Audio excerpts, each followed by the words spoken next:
To what would you give each moment in a day if you knew that you only get 4 unique and different days to shine? It is such an arbitrary number, 4 to be sure. But the parameters are set. You know the day of your execution or of your deliverance. This is a trial by combat. It's a day to define you, a day to test you, a day where all the torturous hours of training come together, where it's you, your gun, your preparation, your teammates, and your tenacity on display, dissected by your enemies, with your skill, your will to win, weighed and measured. It is your chance to prove to the world that in this small slice of place and time, that you above all others are to be remembered, to be respected. In the sport of paintball, it will come down to Sunday, the holy day, where you get to earn your place in the game. And in 2021, you get 4 of these. So this is the story of many moments, but of 1 year of what happens on 4 Sundays. So hard, they have to, they know it, right? Smart fucking paintball. Malice is just saving the day again, and Malice gets the crossfield shot as well. Guys couldn't make the corner like I was as consistent. They get Konstantin Fedorov back. They have Todd Martinez as the coach. Randy Smith is intent on building a championship team. I got the chills, and I was like, we're going to win this tournament. Pressure's all on them because they're number 1 team. We're the 20th place team. Level undefeated, the number 1 seed in their division. They have everything to lose, and we have nothing to lose. No one can touch Dynasty here. That was a complete masterclass.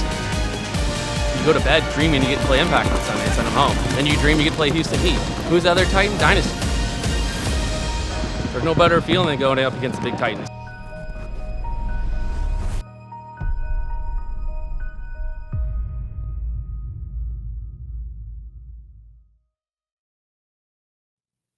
Welcome to GoSports Live. I'm Matty Marshall. I got Quinn and Nadu here from Iconic Paintball for the Iconic Awards Show. I got my jacket on. I got my Iron City Classic shirt, camo hat here for this award show. I'm trying to be as paintball as I possibly can because we're going to be talking about some amazing paintball people today. That's the whole purpose of the show. Big shout out to Iconic and Quinn. Thank you so much for doing all this work behind the scenes to kind of put this all together and to summon the spirit of the greatness of all of these people that we're going to be discussing today. And there are obviously some people that won't be able to join us as far as all the different awards that you gave out. But still, we have kind of a laundry list of the who's who of the badasses in our sport today. This is going to be a great show. We're going to try it now. Bear with us, everybody. The technical leaps that we're trying to do here to get all these people on at the same time. We'll see how it goes. We're going to be starting the show off with Skinny Kevin Bredthauer, Coach of the Year from San Diego Dynasty. Before we get him on real quick, though, Quinn, how are you doing? I'm doing great, Matty. I appreciate the intro. The awards were a huge labor of effort, but again, the goal always was, let's just get more people talking about paintball. And I thought the best way to do that is look at the best players in the sport and award them for all the hard work they do every year. And I'm really excited about how it went. Yeah, and so again, I think we're gonna try to get 8 people on today. Again, kind of a who's who of the badasses. We got Kevin Bredthauer, we got Josh Howe for Supporter of the Year, behind the scenes mastermind for HK Army. We got Chris Schehr for D-side and breakout player. We got Billy Bernacchia, Blake Yarber, Mr. H. I think Mr. H is actually coming on with Josh just for some work stuff they got to be dealing with over at HK. And then hopefully we got the legend himself, Oliver Lang from Hormesis, going to be joining us all the way from Bali. And then we got Marcello Margott to close out the show. So yeah, this should be interesting. I hope we can get everybody in here. It's going to be potentially a little lawless. So let's try to bring Kevin Bredthauer in here for Coach of the Year and start asking him some questions, as he's definitely been sitting in the lobby. And such an interesting story here, Quinn, with Skinny Kevin. There he is. Well, let's just jump into it. Kevin, how you doing this afternoon?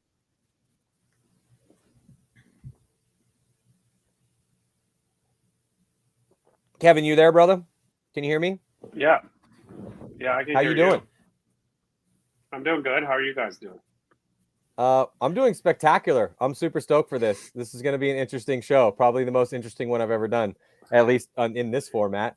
So I'm happy. We were talking kind of off air about us doing maybe some trivia in the future. But, speaking of kind of collecting knowledge, I mean, you've been collecting knowledge for a long time. You've coached teams like Tampa Bay Damage, the Los Angeles Ironmen, and then Rusty retired. And I mean, who better to call other than a San Diego native and somebody who's played for the team in yourself and Kevin Bredthauer. I mean, so just as we kind of just maybe jump into, because we don't really have you forever, but let's start with this. How did this opportunity present itself for you, and what were you thinking about it at the time? Like, shit, here we go again. It was kind of weird. Ryan like texted me one night, like randomly, and was like, what are you doing? Like, I have something important to ask you. And I'm like, what the heck is he talking about? Like, that's not how his text goes. So I'm like, oh, it's something bad happened. I was like, this is terrible. And then, he's like, call me as soon as you can. I'm like, uh-oh. So like, I call him like, an hour later, and he's like, what are you doing this weekend? I was like, I'm going to Cabo. And he's like, oh, well, we have, do you want to be our coach this year? Because Rusty just retired or quit or whatever. And I was like, I guess so. And he's like, but our first practice is this week. And I was like, well, I'm not going to make it. So I'm not canceling Cabo for practice. I've been to a million practices. I don't need to go to one more. So, yeah. So that's basically what happened. So one thing I kind of wanted to ask you, Kevin, I always think it's interesting with your coaching style at practices. I hear that you're big on not needing to see a ton of reps when you're out there with Dynasty.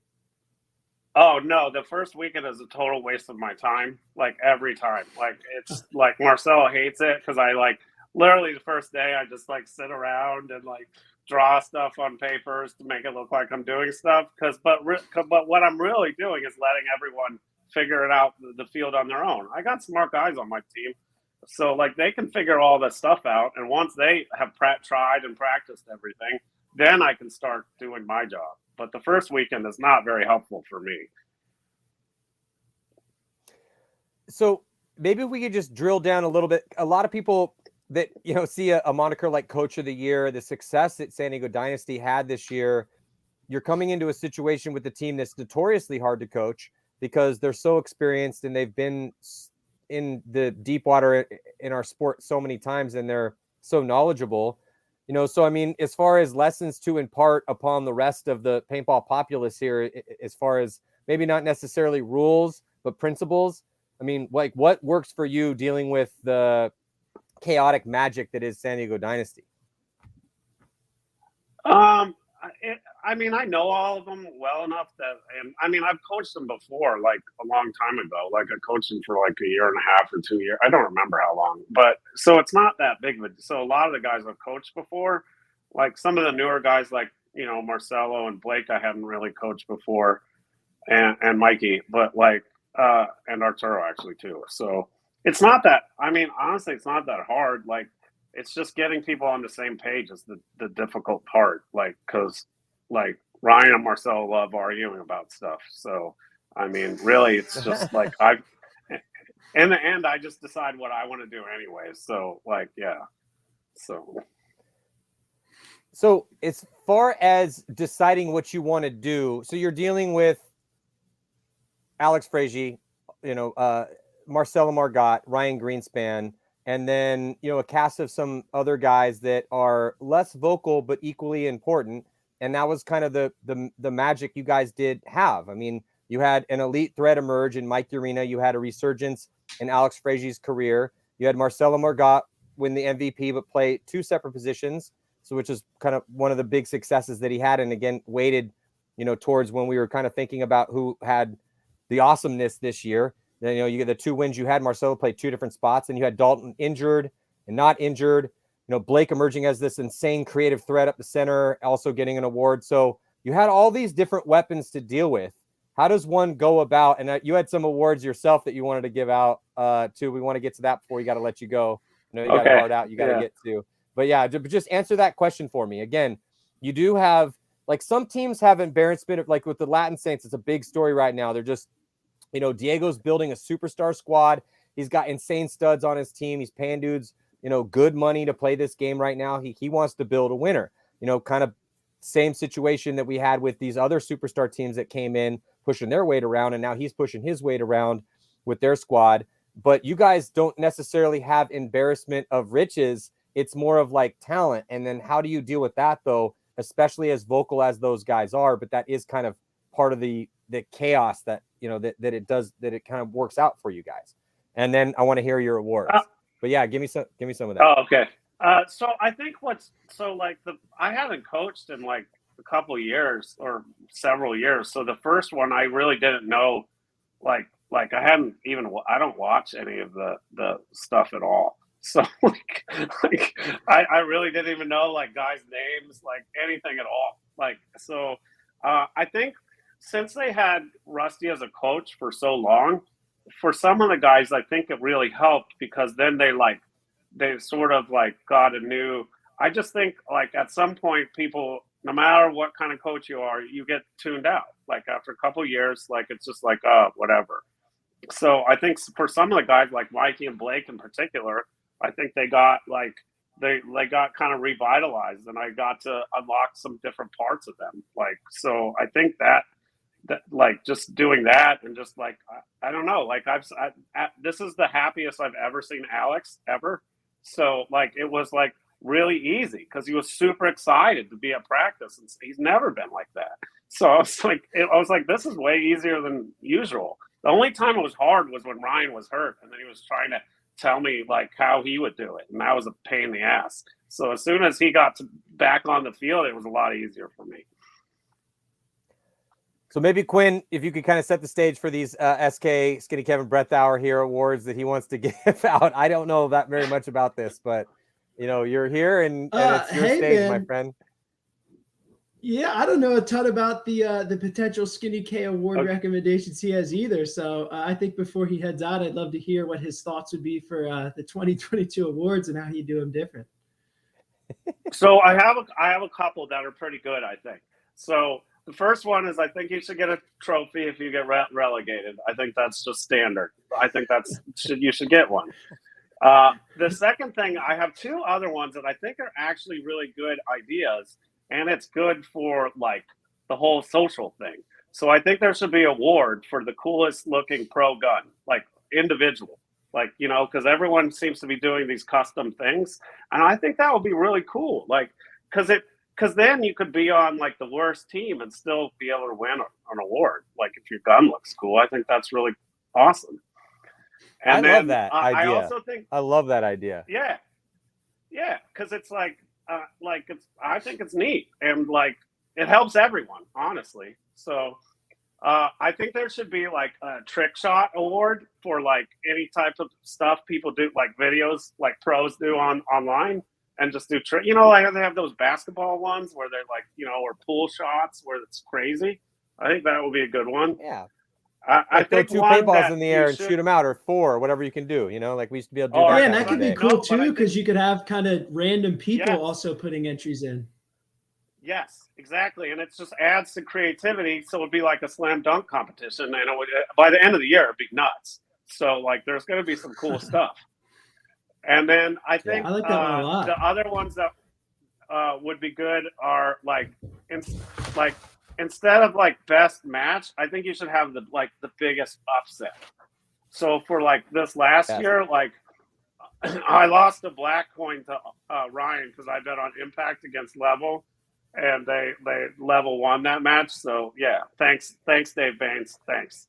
So so like I think that's a great one. And then another one that's really good too is the best like core sample of the year. Because like there's always at least a few every event, like every time. Because like I have an idea of putting a training wheel on the end of the barrels for some of my guys, like just one that would just hang on the end so they would never put their barrel in the dirt. And then the last one is the most red flags. So because someone won that this year for sure. And I don't know if we have stats on the red flags, but like that one is a fun one. We will next year, huh, Quinn? Yeah, 100%, man. Well, hey, SK, thank you so much for your time. I know we got to get you out of here, and we got to get to some of these next guys. But hey, man, just congratulations to you. You did a hell of a job in a very difficult situation. Dynasty is notoriously hard to coach. I mean, you made it look very simple, and it's always fun to touch base with you. And we're expecting big things out of you guys in 2022. Obviously picking up Archie's big, Damien's a prospect, and I mean, everyone seems to be healthy and hungry, and you guys retained your roster. So it's going to be a badass team to watch, man. You got a lot of race cars to deal with over there. So best of luck to you, man. Thank you so much. Yeah. Thank you. Yeah, for sure. Congrats, man. Take care, brother. All right. So Quinn, talk to me about who we got next, because we're trying to, again, and thank you guys so much for joining us. It could get a little crazy here. We're trying to get as many people in as we possibly can. We got SK in, Coach of the Year. What a hell of a year he had with San Diego Dynasty. Who's up next? So up next, we have two guys. Awards I was really excited about. A big thing I really wanted to do with these was not just recognize the players, but also kind of branch out and recognize, those kind of guys who are really critical to the community as a whole, the guys that are out there creating, making incredible content and things like that. So the next two guys we have up, we actually have two guys from HK. We're going to have Josh Howe, who won the Supporter of the Year for all the incredible things he does at these events to keep teams, powered with good equipment, good paint, and just kind of keep everybody happy. And we also have Mark Crescent, who won our Innovator of the Year award for the innovations he's made in social media with that massive presence he has. I love both these guys. Both these guys are awesome. Hey, get cozy, boys. We need you to get close. If you're going to be on the same camera, you either need to get some distance or get cozy. And if we can maybe get a little mic check, how you guys doing today? Mic check. Can you hear us? Yes. All right, we're good. Let's go. All right. Let's go. First of all, let me just start it off. Big congratulations to both of you. You definitely deserve this. And I just want to break this down real quick, and we're jumping to some questions. So Josh, it says you, but obviously we got Mr. H here as well, Mark Crescent. The HK brand has just become synonymous with paintball. And it's not just the products and badass shit you're doing over there. It's the attitude as well, too. Paintball is very much about, the attitude. It's about the heart you bring to this game, what you bring to this war, right? And I just love the fact that you guys brought that Southern California cocky, devil on your shoulder, angel on one side, devil on the other. Who am I going to talk to? I just love the way you've built this brand. It's amazing. And then, Josh, I'm going to start with you, though, because, a lot of people don't know who you are. Obviously, you've played this game a long time. People should know who you are, but it's a really cool thing because when I go to the events and especially people that are sponsored by HK, but even I'm not sponsored by HK, but I still know that if I'm walking around the area and I need somebody fun to talk to, or I need to go grab a beer or need to bullshit with somebody for a little bit to take some load off, I'm gonna go find Josh and kick it for a little bit, and it's and that's just magnified across the board, obviously even more so. But again, I'm not even sponsored by HK. I'm not getting paid by you guys. I just love the vibe, and I think it's like I'm not with the tribe, but I dig the vibe. And it's a really cool thing that you guys have done over time. And Josh, I'm really happy that you're getting rewarded for this and all the hard work you put behind the scenes. Because when we're sitting there breaking shit down and everyone's gone, all the players are gone, all the teams are gone, all the fans are gone, there's still people there. Those are the people that actually make it happen. Those are the people that build everything, that create everything. It's a very difficult job. So Josh, before, obviously we get to Marky. Yeah, Josh, I mean, how are you feeling about this? I'm pretty honored, honestly. I didn't even know there was a Supporter of the Year award. And Brandon Short actually told me about it. So I was a little bit blown away, number one. And number two, when I was looking at who else was nominated, I was up against some fierce competition, Victor Gamboa does a lot for the sport with G2, also with Dynasty. You've got Mama D, who supports the entire Houston Heat camp. She keeps those guys fed. And also just the entire Smith family, they do a lot for the sport. And then we've got Matt Ingalls, who, runs all of the NXL media stuff. And then Korn from Illinois, and she's a huge supporter of the game and does a lot to help out, teams like Aftermath, the faction camp from Illinois. So I had some fierce competition. I was a little bit nervous. And I was sitting in a hotel room on Friday night, getting ready to go to a funeral, and was just scrolling through the Iconic website and noticed that I was up there, but there was no announcement or anything like that. And I later found out that Quinn kind of had an error on his side and that wasn't supposed to be up there. So it was a good start to the weekend. Yeah, man, I was publishing another story on the site and I totally missed the giant note I had at my monitor that said, "Do not publish awards on site." And I did it anyway, but I was happy, that you won it for sure, man. One thing I kind of wanted to ask you about, like, where does your passion for the sport come from? Because, I mean, obviously dealing with dozens and dozens of paintball teams at these huge events, it can get really stressful on you. Where does kind of the motivation come that keeps you moving forward and always being so positive?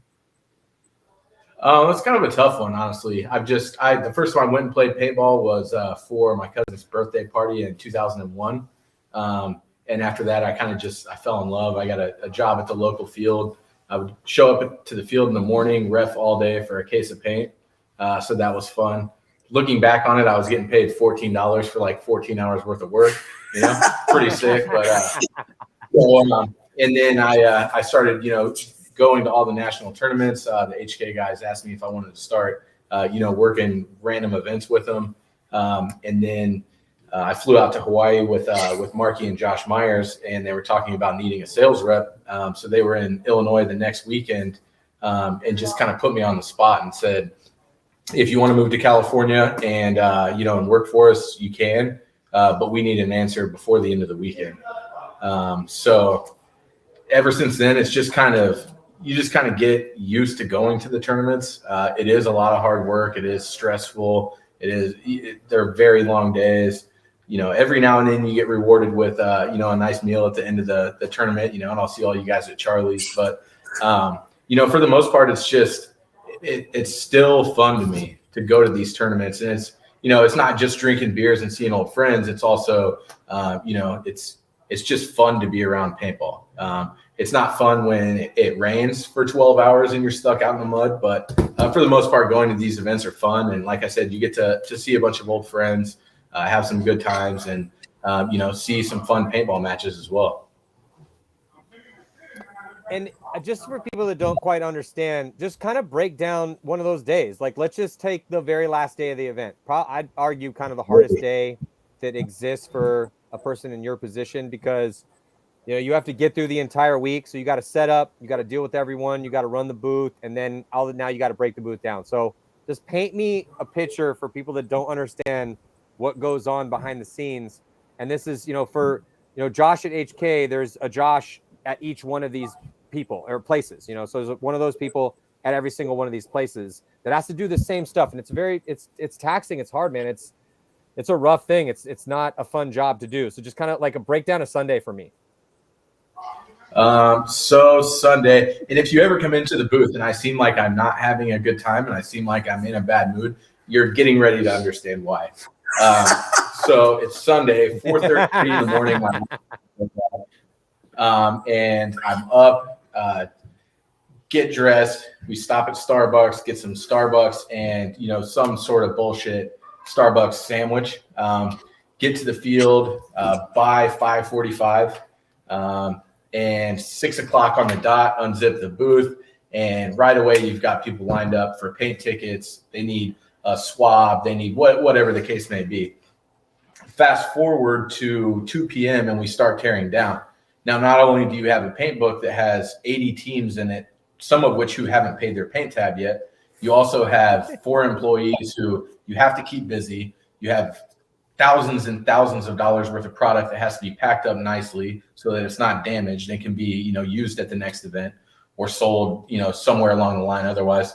And then you have to make sure that all of these pallets are properly stacked up, wrapped, labeled, and, you hope to get out of the event by 6 p.m., but there's no guarantee that that's going to happen. Sun goes down and you're just kind of screwed. The sun goes down. And you get back to the house at 8 p.m., 9 p.m., and you still haven't eaten dinner.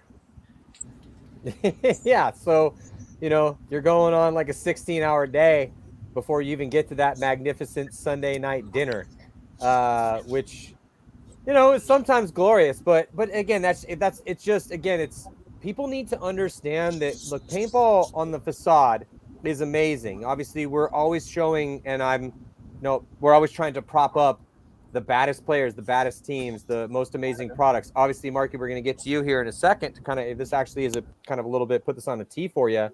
But, the body's a good metaphor for this. Every paintball company, every paintball team has a heart, a lungs, a skin, a brain, multiple brains, multiple hearts. It gets a little complicated when you're dealing with these teams and companies, but without all of these people, none of this stuff actually happens. And having been involved in this so long, and it was just funny when we were looking at this, but this was honestly one of the, when I was voting for this was one of the hardest ones for me to vote for, because, it was just so difficult, man. It's just like, how do you quantify greatness as a supporter? I wanted to give, this is one of those situations where I felt like everyone deserved the first place, because for each one of their institutions, like you said, Josh, is that every single one, like Victor is irreplaceable for Dynasty. He does so much for them, man. And we talk about how important pit crews are. And then obviously, Mama D for Houston Heat, like, how do you quantify how awesome Mama D is and what she does for that team? Even to the point, like, she's married to Randy. Randy owns the team. They both co-own the team. It's like, you can't overstate the importance of these people. Matt Angles, these are different angles, of things and supporters. So this was a tough one for me, man. It took me a long time to sit on this one, but I do have to, tip my hat to you, brother, because I know, and to everyone that was in this, because it's just so hard physically, mentally to have to deal with, like you said, all these different facets of being a supporter. To, at the end of the day, you're just putting fuel in the race car so everyone cannot go out there and do their thing, and you're just doing your job. So Quinn, obviously we got to set the stage here for Mr. H. Mark Creston, such a badass in what you've been able to do, bro. So Quinn, I'll hand it off to you. Obviously, Marky, I want to pump you up as well too, because I really appreciate what your role is in this sport. But Quinn, why don't you take it away to start things out? Yeah, Marky, we were super happy to have you as our winner, obviously. I mean, man, you're talking hundreds of millions of views across your platforms. You're getting paintball in front of people that have never seen it before. They have no idea what they're seeing. But you're one of the true legends in inspiring others to fall in love with this sport, as we all have. Talk to me a little bit about, like, where does this kind of passion and innovation in social media, where it seems like you always have something fresh and new ready to go, come from? We've just always been like ahead of the curve. I feel like, starting with Matty knows Cassidy Sanders, who now films for professional gaming organizations.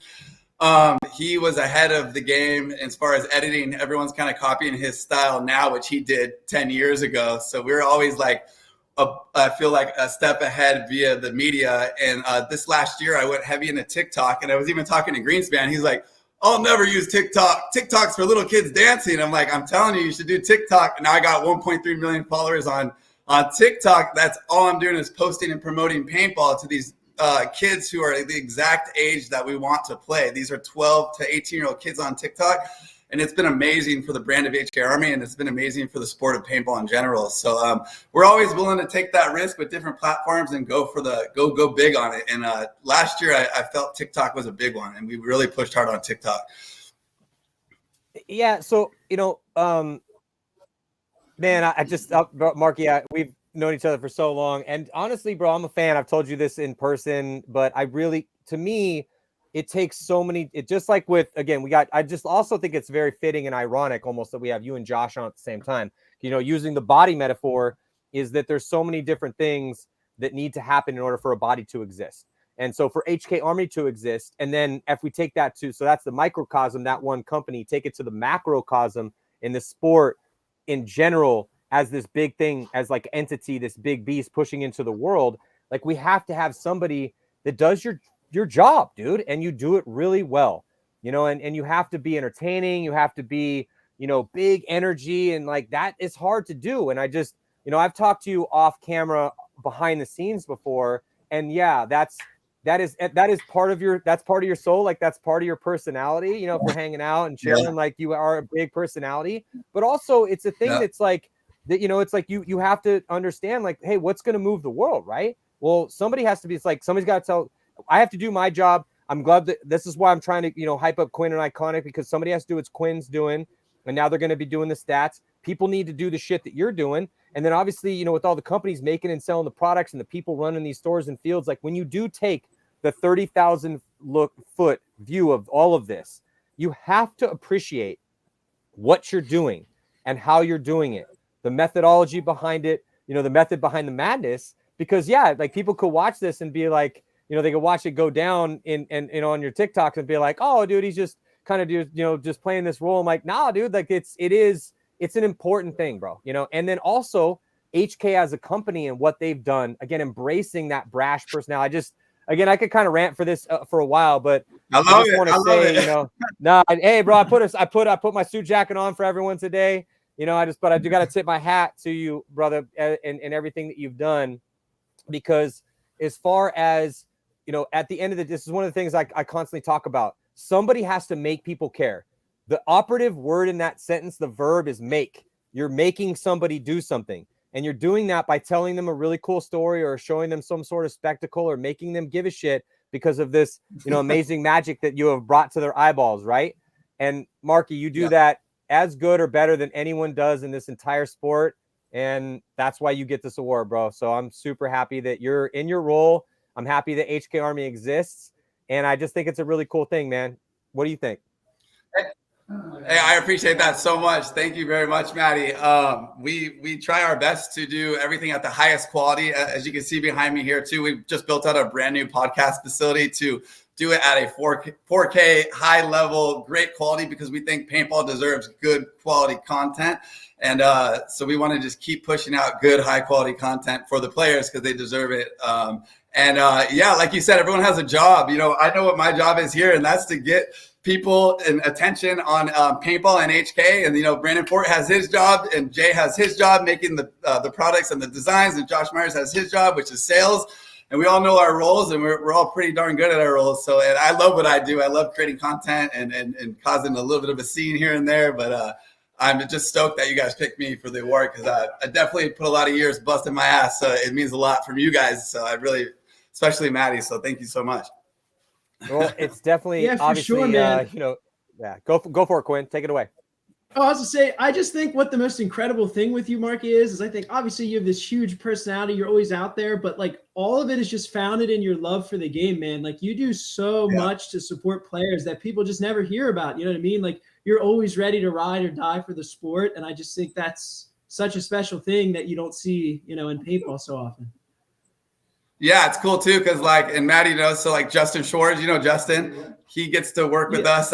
We got, he works with us. That's awesome. One of my good friends, Brandon Short, gets to work here at HK. Bobby Vila's worked here for a while. So a lot of players, Josh Howe, a lot of players have a good job and a good life from this company. So it's awesome to, give back to them like that. And then of course, all of our sponsor teams, as I'm rocking the Latin Saints right now, Kyle Spica's actually just walked in the building. So, hey, Marky, just real quick, again, mad respect, bro, to everything that you're doing. We're all in this fight together, and you're fighting a big part of that fight, which is, again, making people give a shit, and you do a good job of that. So, but before I gotta let you go, because we got to get into our next guy. We got a ton of awards out here, but again, Matt, congratulations. But dude, Latin Saints this year is a huge, speaking of making people care, a lot of people are going to be tuning in this year because you guys, hey, Diego's going big with the Latin Saints. Kyle Spica just got signed to add to the laundry list of stars. I know you're you guys are, HK is getting hard, big behind these dudes, getting really in and supporting these guys. So just talk to me about Latin Saints real quick. Yeah, Diego is good friends with Mike Bredthauer. As you know who Mike Bredthauer, he runs Recoil Paintball. And Diego and Brett were close with Mike Bredthauer and came to us and said he wanted to start a pro team. And he had Brandon Short locked in. And he has a budget and the backing to be able to pay these players, which I think they deserve to be paid this amount, which is, 100K plus, it sounds like, for the top guys, a large sum of money to play paintball on his team. And after speaking with him, because I didn't know who he was, he seems like the real deal, and he's in it to stay, like how Sarge is in this game and how Bart's in this game. I really feel like he's going to be here. He's not one of these guys who come in and then he's going to bounce in a year. This guy, now knowing his story, he started playing in 2001. Like, he's been around. We just don't know who he was because he's playing in Mexico and this and that. And he just he's a true fan of paintball, and he loves these paintball players. Like, I know he really loves Mouse, and he really likes Marcello and Spica and all these people. Like, he really, really likes these players. So I I think it's awesome. And then we're lucky enough to be able to sponsor this team along the journey. So it's just a great thing. And I am stoked for all these, like Kyle Spica, Mouse, Alex Rodriguez, all these guys are getting taken care of, and I think they really deserve it. So it's just great to see, it's just, again, Mark, you've been in this for a long time, and to kind of see the progression of this. And yeah, I mean, to have another guy come in that believes in this, and to be able to put his money where his mouth is, and to see these guys that we know and love get paid, and to kind of tear it up and take it to that next level, to see how maybe someone else is going to answer next year or right now. I don't know. Like, it's still all this stuff is still going down in the offseason. The season has not begun. Anyway, Mark, we got to let you go, dude. Again, thank you so much for everything that you do. Keep the fires lit over there on your side of the world, dude. Definitely appreciate it. I think it's actually fitting. Again, we'll let Marky go, but again, tip my hat and respect. Later, Quinn. Thank you, guys. Yeah, peace. Take care. But as we transition, it's kind of fascinating, Quinn. So we're gonna move from, kind of the story of the Latin Saints and the HK Army with the big supporters now coming in behind the Latin Saints that are going to be a big story this year. But one of the big stories in a complete, as if we kind of just do a 180, we're going to bring Chris Schehr in here. And Chris Schehr is a really fascinating story because, he's winning D-side player of the year and breakout player of the year, which is, I think, an awesome combo considering how well he played for Baltimore Revo. He's staying with Revo, and he's going to be an integral part to that squad moving forward because they did lose some players. Quinn, what do you think about Chris Schehr? I love Chris Schehr in his game. I think what he was able to do this year, I'm so happy he finally started getting recognition in that role. I mean, a lot of people forget, man, Chris played back with the Ironmen, years back. Like, this isn't an unknown entity here. Like, this was a guy that has legitimate pro roots, and he's incredibly talented. And I mean, more so than that, the guy is so humble. Like, he's always just ready to put in the work hard. And actually, I thought one of the coolest thing about the awards with him is we only had 2 unanimous voted winners in this entire awards, and Chris was unanimously voted as the Dorito Player of the Year, which I think really kind of asserts amongst the league. It just shows like the value he brings to his team. So we're ecstatic that he won both of those awards. Yeah, I don't know. To me, when I looked at everyone's performance from all the events, and let's look at the people he was up against. Konstantin Fedorov, who won an MVP as a D-side player. Jesse Stevens, who is a stud. Greg Sewers, who also was insane. And then Justin Cornell. I mean, that's a really kind of a tough group of guys to go up and to win it. To me, because we are going to keep almost all of these. We're keeping the voting anonymous and secret, but as I feel it should be. But I do want to tip my hat to Chris Schehr. I voted for him as Dorito Player of the Year as the #1 guy, because if we go through each one of those dudes, they had their own, either playing different positions and also just the weight personally carried by Chris Schehr for Baltimore Revo all season long in that position. Like, he did not have I mean, if you look at their best event that they had, and if we could bring Chris in, maybe, I'm sure, hopefully he's listening to this, but man, the weight that he carried, in that last event, especially where he ended, I think, went to the hospital from exhaustion, and with no Frank Etzetomaso, no Stephen O'Mara knocking out Heat, knocking out Impact. Like, I looked at this, and even though Fedorov won an MVP and Jesse's a stud and he was all over the place, but he's a little bit more versatile. And then Greg had a career year in his last year. I wanted to kind of maybe give it to Greg too, but Greg played in the middle a lot. And then Justin was sharing time with Brandon Cornell. But when you look at Revo, every single point over there on the D side, pretty much. Chris, welcome to the show. Congratulations, brother. You deserve this. You went to war over there on the D side for Baltimore Revo this year, man. How you feeling right now, bro? Getting this award? I'm good. It feels it's crazy. It's actually surreal. When Quinn messaged me and told me that I'd won, not only breakout player of the year, which I felt like I had more of a shot of, and then he said that I had won Dorito Player of the Year, was just, it was truly surreal. All those guys that I was going up against, I've looked up to them. I even have a picture of me as like a young kid with Fedorov, which is just crazy. So I was shocked. Quinn, what are your thoughts? Yeah, man. I'm happy you were shocked, and I'm happy you're honored to get the award. I mean, like Matty said, you really showed the level of a grinder you are this year, man. I mean, Chicago. I mean, you literally played every single point up until that heartbreak loss in the semis, which earned you a trip to the hospital from exhaustion. I think that kind of shows a bit of the heart of Revo as well, because I mean, throughout the years they've always been able to endure and put out a quality and competitive team. So I think it's it's great. Yeah, and just Chris, real quick, maybe you could talk about that performance. I felt that was a highlight reel. I mean, it's obviously a highlight reel for Revo in general. You guys go into a situation where you had to complete your Saturday performance on Sunday, and then lose, and then make it barely, and then you go on and you knock out Impact and you knock out Houston Heat in 2 consecutive games. And then you had literally nothing left. And then X Factor beat you guys. I think it was 5-1. We're currently working on this episode right now for 4 Sundays. But Jesus Christ, dude, like I can't even, I really have to go into the memory banks to find a more gutsy performance from any team or any players ever, that I can even think of going back to 1994 when I first got here. That was insane, dude. And so did you have to go to the hospital after that? I know you were limping off at one point in time and collapsed. Like personally, what did it take to do what you guys did at that event from you personally? Yeah, it was insane, honestly. When we got into, actually prior to that X Factor match, the semifinals, I kind of looked around our pit. We had just beat knocked out Heat. And I looked around and, I saw Dan Zaleski. He looked like he had hits all over his neck. He was bleeding everywhere. Zook was, laying over there with his shirt off. I'm laying on a cooler, just feeling queasy. Thomas Mantoni's over there dry heaving. And I mean, we just looked like we had already, we went to Vietnam. And then to still have to go play a semifinals match against X Factor was tough. So yeah, the hospital thing is true. I played the first point in the semifinals against X Factor. I believe we got a penalty that point. I stood up and both my legs went completely cramped up.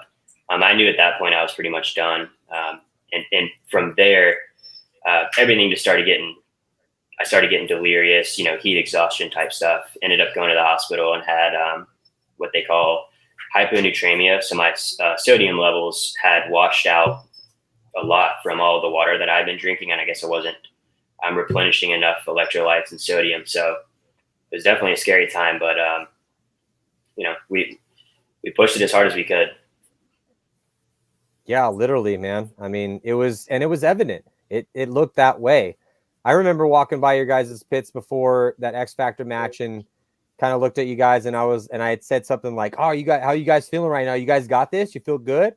And you guys all looked at me and you all said, "Yeah, we're good, Matty. Everything's fine." But I could see that it was just, I mean, it looked like you had been through, 10, 20 rounds of a championship fight, with like somebody that weighed 35 pounds more than you, So even though your mind was like, "Yeah, you gave me the right answer," and I remember going up there and sitting in that booth, and they were like, "Oh, what do you think about this?" And I was like, "Dude, man, I don't know. I think Revo's done, man. They knocked out Heat, they knocked out Impact, or Impact first, and then Houston Heat. Like if you think about that situation, that made the year really interesting. And that's what this sport's about. I mean, in a lot of ways, you do all these different things in your life to find out what you're made of. And yeah, you guys didn't win that event, but you didn't have 2 of your best players, and every single dude that played on that roster, yourself, Thomas Mann, whatever, Dan Zaleski, I mean, Jesus Christ, dude, he got leveled by Stapula. Like every single guy that played on that roster and started points for you guys, that has my lifelong respect, because that was insane. What you guys left out there on that field, that's why you play this game. You play this game to be tested, because maybe you'll find an instance where it's Revo's battle in Chicago at the 3rd event. Maybe you'll be tested at some point in time, so that when you finish all of this and it's all done, that you get to ask yourself, like, all right, well, did I really leave it all out there? And if you can definitively answer yes, anyone that played on your guys' roster for that event, the answer is fuck yeah. We left it all out there, man. And anyone that watched saw that. I saw it. And dude, again, just tip of the hat, mad respect, dude. That was, and then but you played that way the whole year, you know, and you really held it down over there. So to me, it was, as far as breakout player of the year, that was a little bit easier of a call. Dorito player of the year, I had to think about that one a little bit, but you were unanimous. You were unanimous for Dorito player of the year. And that was, you know, I mean, that's, again, considering who you're up against: Fedorov, Jesse Stevens, Greg Sewers in his retirement year, Justin Cornell, who had a hell of a year. And then you were also unanimous for breakout player, up there with Mike Urena, you know, Louis Betancourt, Harrison Fry, Danny Schonauer. You know, I know this is a small sample size, and I don't mean to ramble, bro, but I just, dude, fuck yeah, Chris. Good for you, man. Mad respect. Quinn, you got something for us? Yeah, man. Again, I just think it's great because this is what I really wanted to capture with the awards more than anything. Is I wanted it to truly be about the skill and what people put out there in any given season. You know what I mean? In paintball, it can be really easy to just always gravitate towards the historical names and, you know, the names we know. But I think Chris, more than anyone, really represents that, you know, this is about who was the best. That's what these awards are. And, you know, again, I'm ecstatic it was Chris because he's a grinder, man. Yeah, I really appreciate it. I mean, yeah, go for it, brother. Take it away. I was going to say, I mean, mad respect to all the guys that were named in this category. Like I said, I looked up to all of them. And kind of what you hinted on, Matty, with regards to consistency over this past year. It's like when I was thinking about this, when Quinn messaged me regarding the categories that I'd won, consistency, I feel like, is kind of hard to judge in and of itself, you know, about yourself. For me, it's like, you think back and you remember those moments, you know, you remember certain points where you played well, but a lot of the times I think back and I remember most about the mistakes that I made, right? Pondering on the mistakes, thinking about how I could have played situations differently. Like, I still play out the point in my head from World Cup, the overtime point with damage. So, you know, just, I feel like it's really tough to judge yourself and judge your own consistency. So that's why it's great that you guys are here to be able to give an outside perspective and look on, you know, each of these players. Well, again, when you were looking at every single one of these guys and their contributions, whether it was breakout player of the year or Dorito side player of the year, and I watched a lot of paintball and have to go back, where, you know, obviously creating for Sundays, so I have to rewatch and then rewatch and rewatch. Sometimes I'll watch a point 5-6 times every point, you know, and that was kind of the big thing, you know, is that the splash you made this year, and even going back to the, you know, like that event, Super Cold, when you kind of like made your name for yourself on Revo, the non-NXL event, you know, just that throw together event. It was just, you were there, dude, in the trench. Whatever you, again, pick your metaphor, whatever you want, man. And if you don't believe me, go back and watch. It's there. It's in record. And talking to people, like, especially considering Revo's plight, you know, like Revo needed threats, and because guys were hurt, guys couldn't make it at different events. That's been the issue with Revo. But almost every single point the entire year, the one thing that Revo can count on, and this is not the same for every other team because they put guys in the center, guys over here, put different players in different positions. But Revo could count on Chris Schehr going to war on the D side, and that is why you won these awards, bro. And you deserve it, man. You really do. I was so impressed with your performance this year. I can't wait to see what you're going to do this year. I'm so shocked that nobody poached you. I'm so happy for Revo that they kept you. And I really can't wait to see what Revo has to bring this year, because just like, you know, every single one of these pro teams has a compelling story if you look at it from their perspective. Revo has a compelling story. There's a lot to prove there. So before we roll out here and get into the next person, you know, give me your feeling about staying with the team for 2022 and what you see out of Revo this season. I think we're going to be good. You know, we did fill some spots. You know, it's tough to fill Zupa and Girola's role. However, we did bring over Rob Velez. We picked up Benny Carroll from the Hurricanes from semi-pro. You know, those are two great fill-ins for those guys. Mark Barullo came over as well to give us a little bit of depth. And, you know, I'm coming into this year with the even higher work ethic than last year. I saw what I could do last year in the league, and this year, I'm ready to work even harder for it. So, I'm going to keep playing until I can win, because I can tell you that I'm not even close to being done. That's awesome, man. You have such a bright future in front of you in this sport. I just can't wait to see how this all shakes out, because it's going to get really complicated and complex as far as the players on teams in the next couple seasons and all these different money guys coming in. And it's going to be wild, man. It's going to be wild. But Revo is, if they have you on that D side, the D side needs to be worried about. And then again, longer conversation as far as the rest of the squad. But I still feel that, even though with the losses that they've taken, you guys could be competent this year and be whole in your own way, depending on performances as always. But anyway, Chris, thank you so much for signing in with us. Really appreciate it. You deserve these awards that you got this year, both of them, because again, you were up against some Lions, but I would argue with anyone that wants to argue. As anyone that knows me, I'll argue with anyone, but I feel like you deserve these awards. So congratulations, bro. I really appreciate it. Thank you guys so much for everything you guys do. Tell the storytelling. Quinn, you've been doing a great job. Matty, obviously, you've been doing a great job for years. All of the new guys that are coming up throughout the league, guys and girls that are just posting and just talking about the game. I mean, I feel like it's in a really good position at the moment. So I'm really happy. Yeah. Oh, dude, again, you earned it. Thank yourself, because you worked your ass off for years for this, and you deserve it, dude. So respect. Thank you so much. All right, man. I can't wait to see you next year. So Quinn, we got to get to Billy Bernacchia, I believe, is who we're going to next, right? Yeah, man. He got voted as our Snake Player of the Year, and I think it was a really tight race, man. I mean, if there was ever a year for Snake players to shine, these layouts really favored the Snake guys this year. And it was an incredibly difficult group. I mean, you have guys, obviously like Billy. We had Chad George, who was huge for Heat. Alex Goldman, Alex Frazier, Danny Schoenauer. It was, a star-studded lineup nominated for this award. And Billy was able to pull it out. And I think it was just because this guy was consistently elite every event.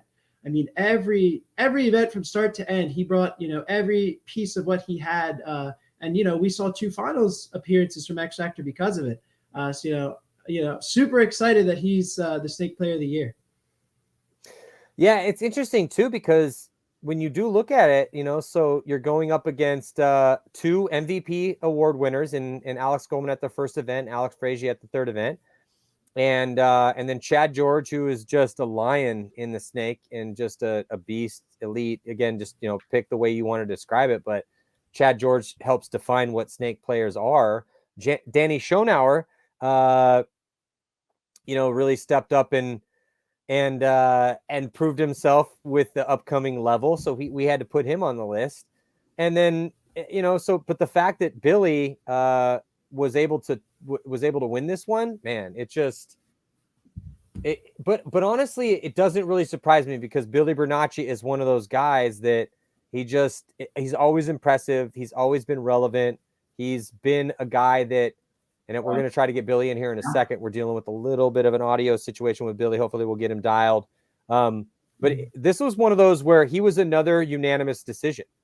So if we go and we look at, who was up there, again, Chad George, Alex Coleman, Billy Bernacchia, Alex Frazier, Danny Schoenauer, it was unanimous that Billy Bernacchia was Snake Player of the Year, even though didn't win any MVPs. His team did not win events. But the fact that he is just such a huge, gigantic, massive, Gibraltar-sized threat for his squad over there on the Snake side, and where Billy's going. The question is, can you actually stop it? And so to me, when I looked at this one, tons of players. Go ahead. I was saying tons of players try to. I mean, if you talk to every top team, what is the first thing they say when they go into an X Factor game? How do we get Billy off the field? Every time. Yeah. All right. So hopefully we got Billy. Billy, can we bring Billy in right now? Because I would really like to talk to a little Billy. There he is, Billy Bernacchia. We're here. Also, let it be known that Billy is not just a good Snake player. Billy is fun to hang out with in Vegas. Billy is fun to hang out with in a hotel room. Billy is a hell of a paintball player. There's a lot of things that Billy Bernacchia is good at. It's not just playing the snake. Thank you. Billy, how you doing, bud?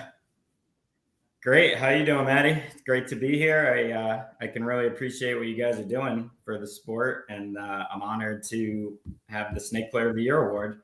It's really exciting, and there's a lot of good snake players out there, so to be picked unanimously is pretty cool. So I appreciate that. My wife says hi, by the way. She loves you. She's a huge fan. But yeah, so after that one night in Vegas when we were all you were like the last man standing at dawn. She's like, she's like, Billy Bernacchia is made of gold. I'm like, yes, he is. I know, yeah. But thank you. But yeah, so I mean, maybe let's just, Billy, let me ask you. I mean, obviously you're sitting up here in a situation where your team did not win an event. You did not win an MVP award. But we all collectively did decide to give you Snake Player of the Year, even though you were up against Chad George, Alex Goldman, Alex Frazier, and then, Danny Schonauer, the Snake Player for the up-and-coming kind of team of the year with Level and how they did going undefeated at that third event. Just your thoughts on that before we kind of dive into this a little bit. Yeah, I mean, Quinn said it from the start. It's, consistency and, being able to do it game in and game out and point after point after point. And, not to mention the practices of beating up your body beforehand. I mean, you don't go to these events at 100%, especially as a snake player. Like, you're going to these events, your body's already beat up from practice. So, I know what it's like to go through it, and, hats off to those guys too. There's a very select few, I personally think, that are true elite snake players out there. So, yeah, they know what it's like to go through it. It's it's a lot. Yeah. Quinn, I think you got any it's questions for wild us? with you, man. Yeah, I Sorry. mean, Billy, when we look at you going all the way back to 2003 with Hogan's Alley, you've kind of found the fountain of youth as a snake player, man. I mean, it's pretty characteristic. Once most snake guys, cross that 30 barrier, they tend to find their way into the back line. Kind of what goes into your preparation to still be playing it at such an elite level? I think of myself as a very competitive person, and I'm like one of the guys that I don't want to lose my spot. So the minute I move back is the minute I give up my spot and give somebody else a chance to take it. And to me, I want to be out there. I want to play my spot that I've mastered the past, 19 years. And, I'm here to, teach the young guys as well on our team. But until I feel like I'm not the guy for the job, I'm going to be out there every point. Well, and honestly, Billy, and I'm not just hyping this up because, I'm not saying this because I really like you as a human or that, to hype this up for the show, but I really don't feel like you've lost a step, man. Like, yeah, I know that you've gotten long in the tooth and you're older now. You got more gray in your hair. Welcome to the club. But, I'm sure your wife kind of digs it a bit, but still waiting for you to grow that beard out maybe one day. But you haven't really lost a step, like from the fact that you're still hard to shoot off the break. You still look really fast out there. You look nimble. You don't look old. You don't look like, oh, Jesus, I don't know if Billy's, kind of be in a situation where maybe he should step back to the two. Like, to me, when I look at your play, and bro, I would level with you.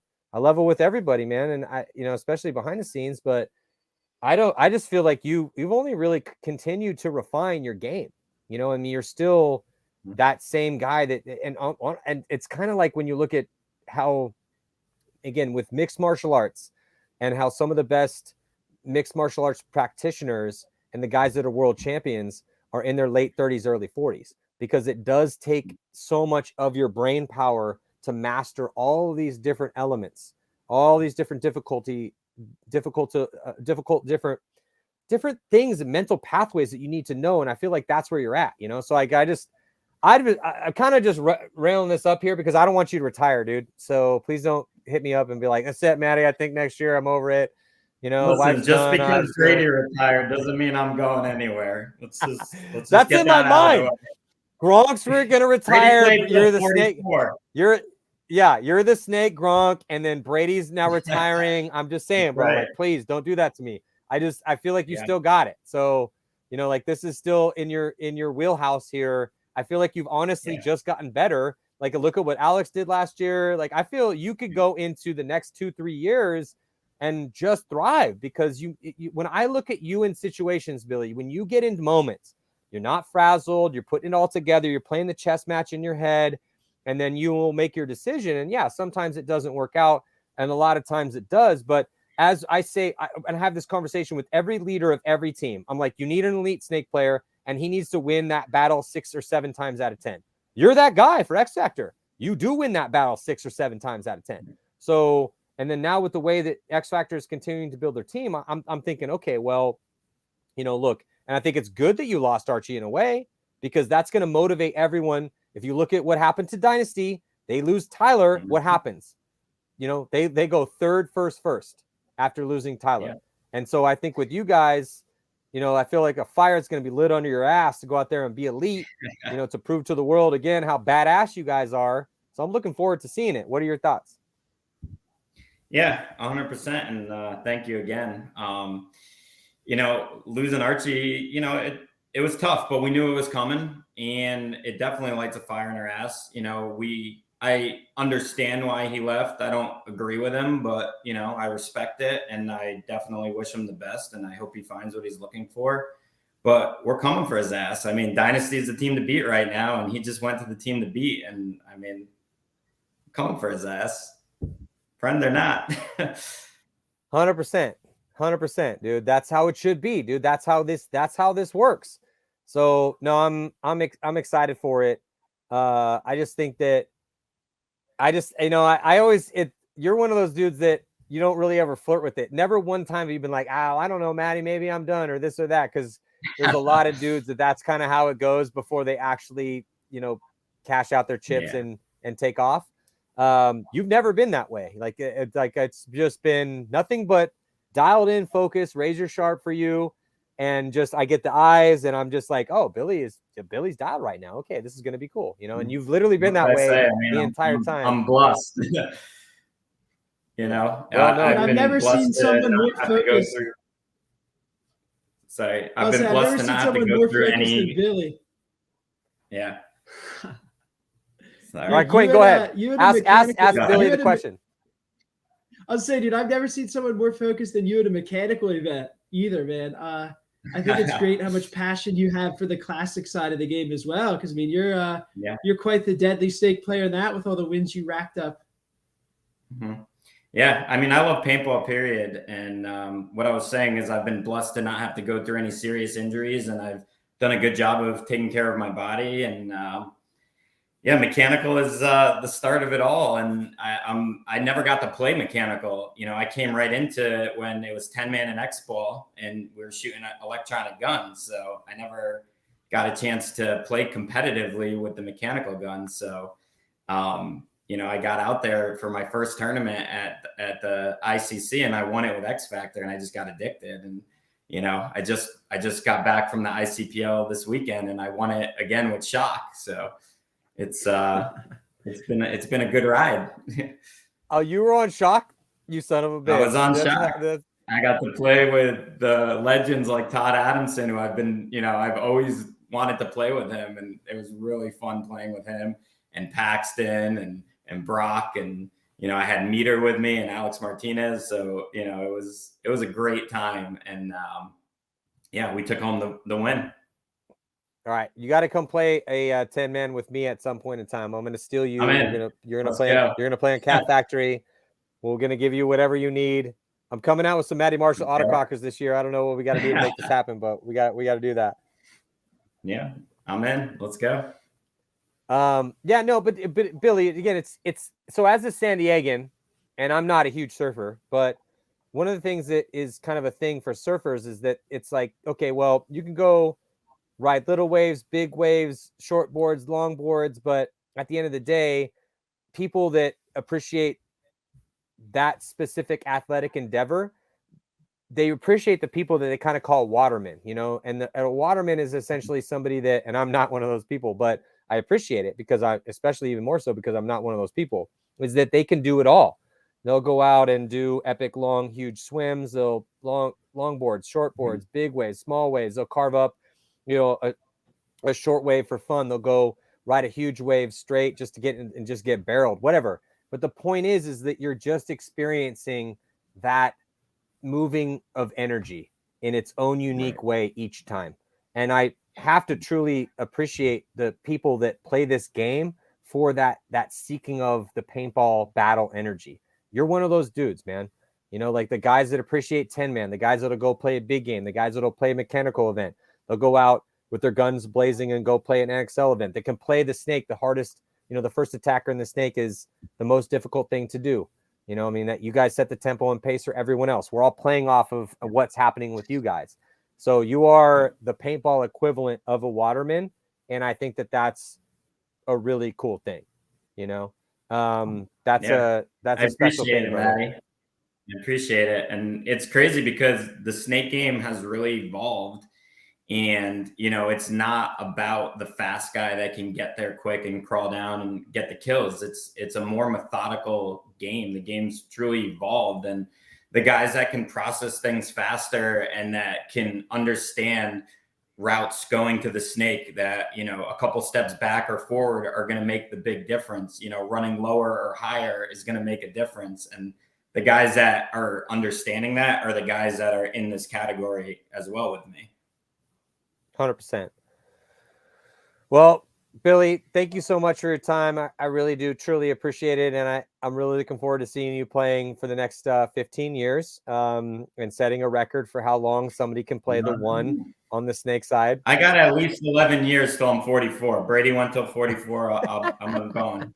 I'm at least going there. Let's go. Yeah. Well, let's just real quick before I let you go. So what, you're 35 now? 34? 35. Yeah. I don't even know how old I am anymore. How old 35. Are you? 35. Bro, you're in the prime of your life, dude. Prime of your life. Dude, 35 is ideal. You got the right combo of like the physicality still. You're not slow. You have not got fat. So props to you. And then, obviously you're dialed in on learning the nuances and the, the kind of like the difficulty that, we're not talking about paintball 101. We're talking about paintball 504, but then, graduate level class. So yeah, dude. I'm dedicated to this game and to my team. So yeah, dude, and that insane on-the-move shot you have, it's unmatched. Say that again, Quinn. I said that on-the-move shot you have is unmatched. I'll put you up against anyone in the world on the move. Thank you. Yeah, and so Billy, a lot of times, like you can't teach that stuff. It's a natural reaction, and it's something that you have to practice. Yeah. So Billy, again, you're taking Snake Player of the Year away from Chad George, Alex Goldman, Alex Frazee, and Danny Schonauer. Each one of those dudes, really, I felt had legit stories, but it was a unanimous decision. So you earned it, bro. And why? Because even though you did not win an MVP and your team did not win an event, you guys were in the finals twice. And no matter what, if you're playing San Antonio X Factor, you have to worry about Billy Bernacchia in the goddamn snake. And if you don't put a gun that way, well, that is to your deficit because he's probably going to tear you to pieces. So props to you, bro. I love you. Take care of yourself. Yeah. And looking forward to seeing you very soon. Yeah. All right, brother. Thank you guys for what you're doing. Our pleasure. All right. So now, Quinn, we got a couple more to go. It does not look, unfortunately, like Oliver Lang in Bali is going to be joining us. Couldn't work out the technical difficulties, which is a bummer, but, not surprising because it's Bali and that was at least a 50-50 proposition. But we got to get to somebody that I think is, like what did Oliver Lang became known for? Many things, but one of the things that like the very first move that Oliver ever pulled off, and I was there for this, I got to watch it. It was a Mardi Gras. It was in the year 2000. He was playing 5-man and he shredded through Image up the center of the field. And he did an amazing run through and he shot 5 dudes in a 5-man game, made it look super graceful. It was amazing. I can still picture it in my mind when it happened. I was a little hungover. I was playing a one-on-one tournament. I was actually probably at least 5 or 6 beers deep at the time. It's a longer story, but I do remember it very clearly. Didn't he? Oh God, I really don't want to talk about Sparky and how that went down. But yes, I would, and I didn't sleep that night. So obviously, and honestly, I'm a little bit of an unreliable narrator because I did not sleep that night because we got knocked out of the tournament, and then I was forced to play that 1-on-1 by Todd Adamson because there was $1,000 at stake.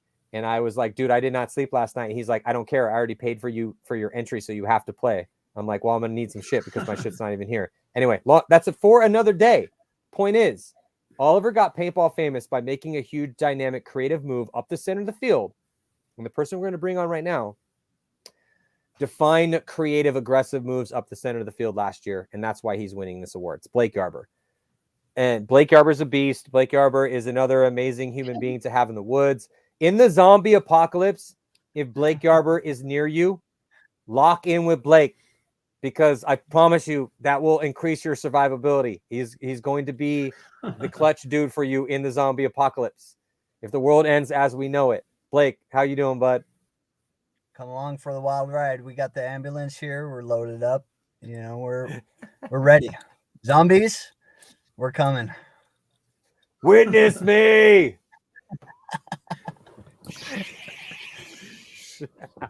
Yeah, it's good. It's cold out here. You know, we're just we're cruising. Me and the wife are loading up the van here. We're gonna drive out to California for the first practice coming up in a few weeks. So we're gonna visit the world of the United States. Are you gonna skate that ice storm? Because there's like that crazy ice storm. So you're just gonna like skate the ice storm like as it goes down America? You're just gonna like cruise right through that ice storm, or Right. I don't know, is that already blowing past you guys? We're gonna travel right with it. Just right with it. Perfect.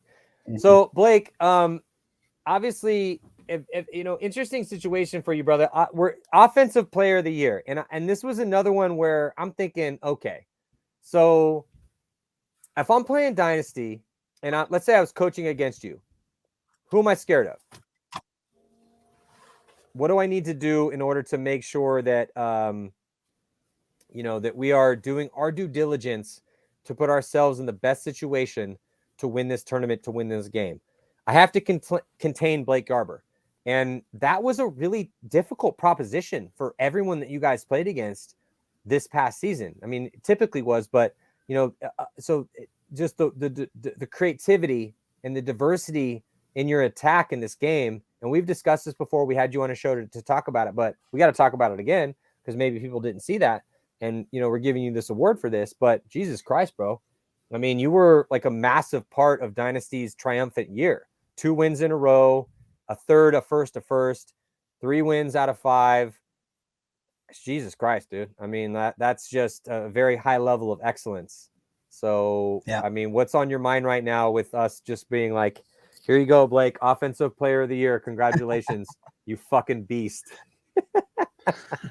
Well, you know, it just it goes to speak for Dynasty's depth. You know, I didn't get a lot of starting time behind all of our depth in front of me. You know, I played on the Dorito side for a long time. Tyler leaves the team, which leaves this hole for me to get playing time. You know, I was just known as a Dorito guy here in the United States on Dynasty for a long time. But when I got to travel around the world, I got to play different spots. You know, in Australia, I got to play in the backfield. In Mexico, I go play the snake side. You know, and so I started hitting everywhere.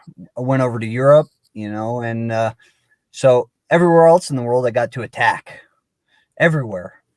But here in the United States, you know, not so much until this year. Did you, I mean, obviously you reveled in that opportunity.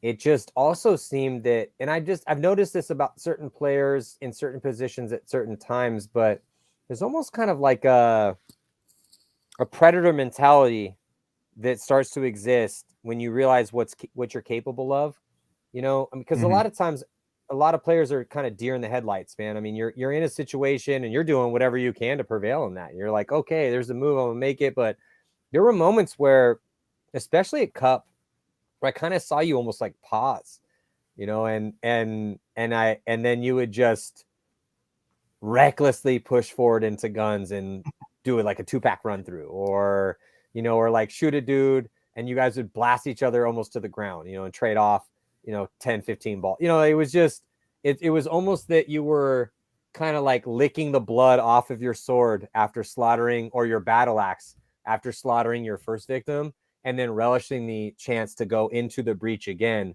to fight the next person, like it was, that's what I saw at Cup, and honestly, when I'm thinking, okay, offensive player of the year, all right, well, shit, man, like who's really relishing that fearlessness, that ability to go into the breach, that almost having fun with the chaos.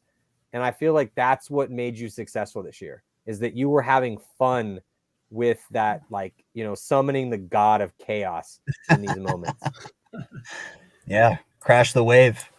And I got to give a lot of credit to Skinny in that situation, because Skinny was telling me, stop hesitating and just make the move. I'm happy with what you decide to do. Just do it. So I got to give a lot of shout out to Skinny in that situation. This was our first year with Skinny. This is my first time ever getting to work with Skinny Kevin. I got to see him, work with other teams, but never had the opportunity myself. So a lot of that goes back to Skinny. And, I've had a lot of teachers with Rusty and Gator and then all the Dynasty guys. But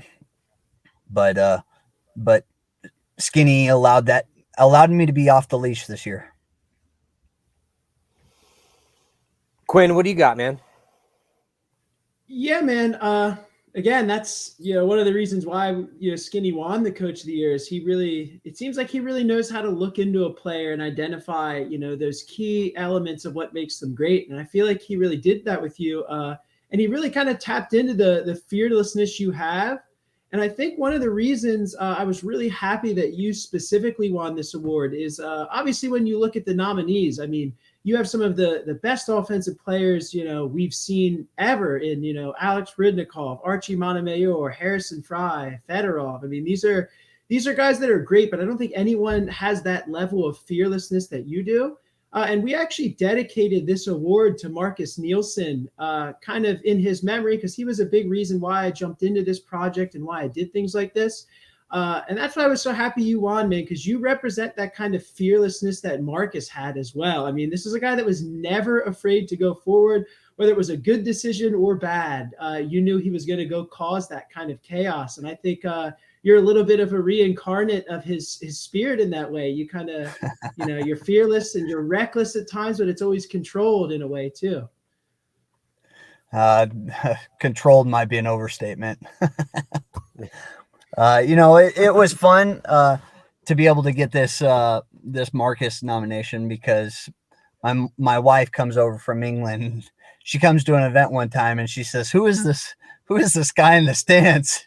And I went and sat next to Marcus, and he's just a wild man. I got to hang out with a couple times with Marcus out in San Diego and just hold on to the wild ride, and it's an honor. It's an honor to be to get that Marcus Nielsen award. Well, it's sure. So Hunter S. Thompson, who wrote Fear and Loathing in Las Vegas, and I had actually had many conversations with Marcus Nielsen, and R.I.P. Marcus Nielsen, what an amazing soul. But he was kind of a master of chaos, and but one of the greatest things that one of the ways that, sorry, it's kind of difficult to think about this, but is that Hunter S. Thompson used to say, buy the ticket, take the ride. And I just think that concept, like you're buying the ticket by accepting this, okay, I'm gonna play the center for Dynasty. Well, then take the ride, right? You might as well accept the ride.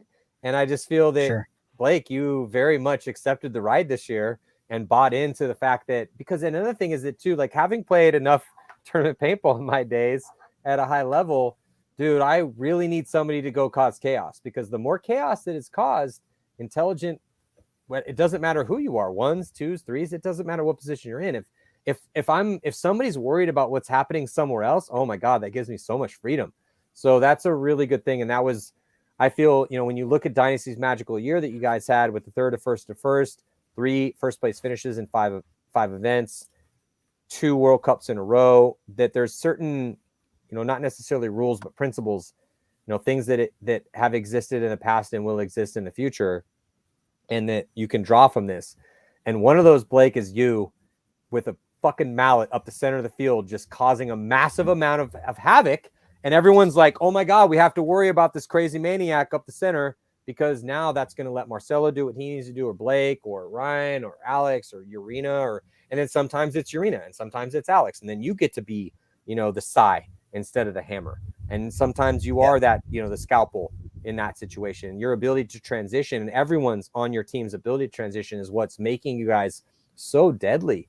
And I feel like that's kind of the magic for you guys. So I think it's a really cool thing. And the last guy we're going to kind of touch on today is Marcello.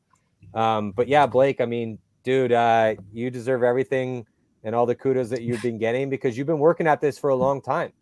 You were a Padawan for a little bit, and you were having issues with survivability. You've always been a wrecking ball, but dude, you have become a surgeon with your scalpel recently, with your aggression, and when to pick and choose when you want to engage. And that's kind of, I feel, to me, or for me, the biggest amount of respect I wanted to give to you was that like I had brought up a little bit earlier, where I could see you in certain moments, instead of just recklessly, sometimes you would just seize the moment and go, and that would be the right time. Sometimes it wouldn't, it didn't matter. But sometimes I would see you relentlessly calculating the right time to pause or go or this or that. And it's like you're almost like a race car that's realizing like when to put it into a certain gear. And it's just really fun to watch, bro, as somebody that watches so much paintball, because it just really is. It's a pleasure for me to kind of see the way you're playing that center, because it's fun. Like I get to see chaos up there, and it's really, really, it's really entertaining. And for what, it's kind of like when you're watching somebody play like a jazz riff, or it's like, a song, and then they go off like a hip hop song, and they go off on like a different bar off that same rhythm, like that's what I feel like I'm watching when I watch you play the center now. So, I mean, who doesn't like to see a big car crash when they go to the car races? But if that car crash has art to it, and that's what I feel like you're delivering, like if there's art to the car crash. And again, I don't really feel like I'm stretching this metaphor much. Like go back and watch it, guys. Like go back and watch this. I've been watching we're doing 4 Sundays. I've watched a lot of this nonstop for months, and trust me, it's a very artful car crash, Blake, that you're giving to us up there, and I really appreciate it. Well, thank you, sir. Thank you. Thanks for having me on, boys. No, I appreciate it. Quinn, you got anything for Blake before we sign off and bring Marcello in? No, man. Again, just congratulations on winning the award, and obviously can't wait to see you guys play this year. It's going to be a super competitive year at the top of the division, and I'm anxious to continue to watch you just be a wrecking ball through the center. Thank you. I love knocking walls down, so I'm just going to keep doing that. Dude, can't wait to see it. Blake, love you, buddy. Take care. Drive safe across the country. Can't wait to see you in California, and we got to do another hiking trip soon. Can't wait. So Quinn, one more guy to go. It doesn't look like we're going to get to Marcello, to Oliver, but we are going to get to Marcello. So, we're awarding Marcello with Icon of the Year, and I feel like it's pretty justified, man. Like, what a hell of a year Marcello Margott had off the camera, off the field, but still on camera with his podcast, and then all of the different facets that he brought to bear as a weapon for San Diego Dynasty. Yeah, absolutely, Matty. I mean, I kind of always looked at this Icon of the Year award to be like, 80-90% on-field stuff, 10-20% off-field, because, I think truly to be an icon of this game, you need to, sort of transcend it. You need to bring so many elements to kind of improve the culture and the community, and I really think Marcello did that well. Obviously, the voting was incredibly close for both Icon of the Year and Defensive Player of the Year, which Marcello won. But he proved it, man. I mean, they were competitive all year, and even the Philly event, he really showed his grit and ability to kind of carry that roster when times were most dire. And then through the last 2 events, I mean, what did you see with him? He was consistently being put in some of the worst spots on the field, and he played them to perfection. And I think that's a big reason in Dynasty's success and why he won this award, is they can really rely on him to do the incredibly difficult job and do it consistently to where they can kind of operate their game plan around that. And I think that's what made them so successful. It's and then obviously now the fact that he turned down the offer from the Latin Saints, a big money deal to play for San Diego Dynasty with the opportunities that they have. They brought him in as an owner. So, you know, the fact that Marcello, and we'll bring Marcello in right now, but, you know, he's brought in as an owner for San Diego Dynasty. And, you know, to me, when I was looking at Icon on this voting, and welcome Marcello, but so bro, when I was looking at this and I was thinking, okay, what are we talking about here? And you know, because this is a very difficult situation. This was the one that I had the hardest time really dialing in. But I looked at it and I thought, okay, we got Meter, we got Tyler, we got Mouse, we got Ryan. So to me, I feel like it needed to be what happened this year.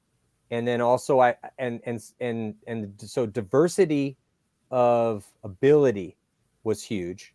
Looks like we lost him. Oh, he's back. You know, so that was huge. And then also just as things kind of played itself out I mean, I could bullshit about this forever, but essentially it was like the fact that Marcello, that you were able to play, which is also why on Defensive Player of the Year. So the fact that Dynasty took the third and the first, you know, and the fact that you also were part of holding the line while things weren't going well with the 10th, you know, so it was like, that was Defensive Player of the Year. And then when I was like Icon of the Year, to switch positions up, and it's so hard, you know, it's so hard to be versatile, right? Everyone's like, oh, everyone needs to be able to play every position. You should be able to play, you should be able to play the 1, you should be able to play the 2 and 3. Okay, that's really easy to say. It's incredibly hard to do at the highest level that exists on planet Earth in the paintball game. And then also to bring in, you know, the fact that, okay, yeah, Meter brought out Astro, which was dope. Tyler, part of Play the Game. You know, Mouse doing Tigerware, MVP. You know, Ryan, he's, you know, talk about icons in general. Yeah, he's a huge icon, man. He does his own, you know, the Spick and Span show. But anyway, when it all laid out for me, because I could continue to go on, but we got to wrap this up because we're going on a huge, long show. I was like, to me, it's Marcello. Welcome, Marcello. How you doing, bud?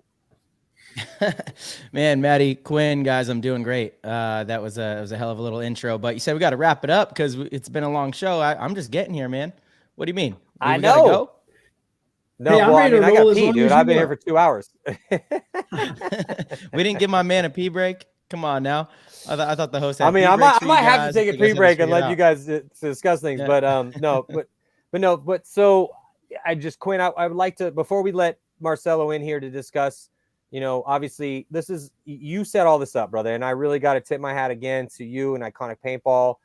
You know, there's so much, it's so hard. We're all doing all these different things behind the scenes. And, you know, I talked to Marcello. I'm like, hey, can we get you on here, there, do this or that? He's like, I'm coaching this team. He's got his show. He's got the Dynasty stuff, all the Dynasty Champions Club stuff. I mean, we're all busy, right? I'm trying to help do 4 Sundays. I got to, you know, it's just so incredibly intricate and difficult to make sure that this thing is what it's supposed to be, and it's accurate, that it's epic, you know. So anyway, anytime somebody brings into this, and some, you know, because some people have been like, why?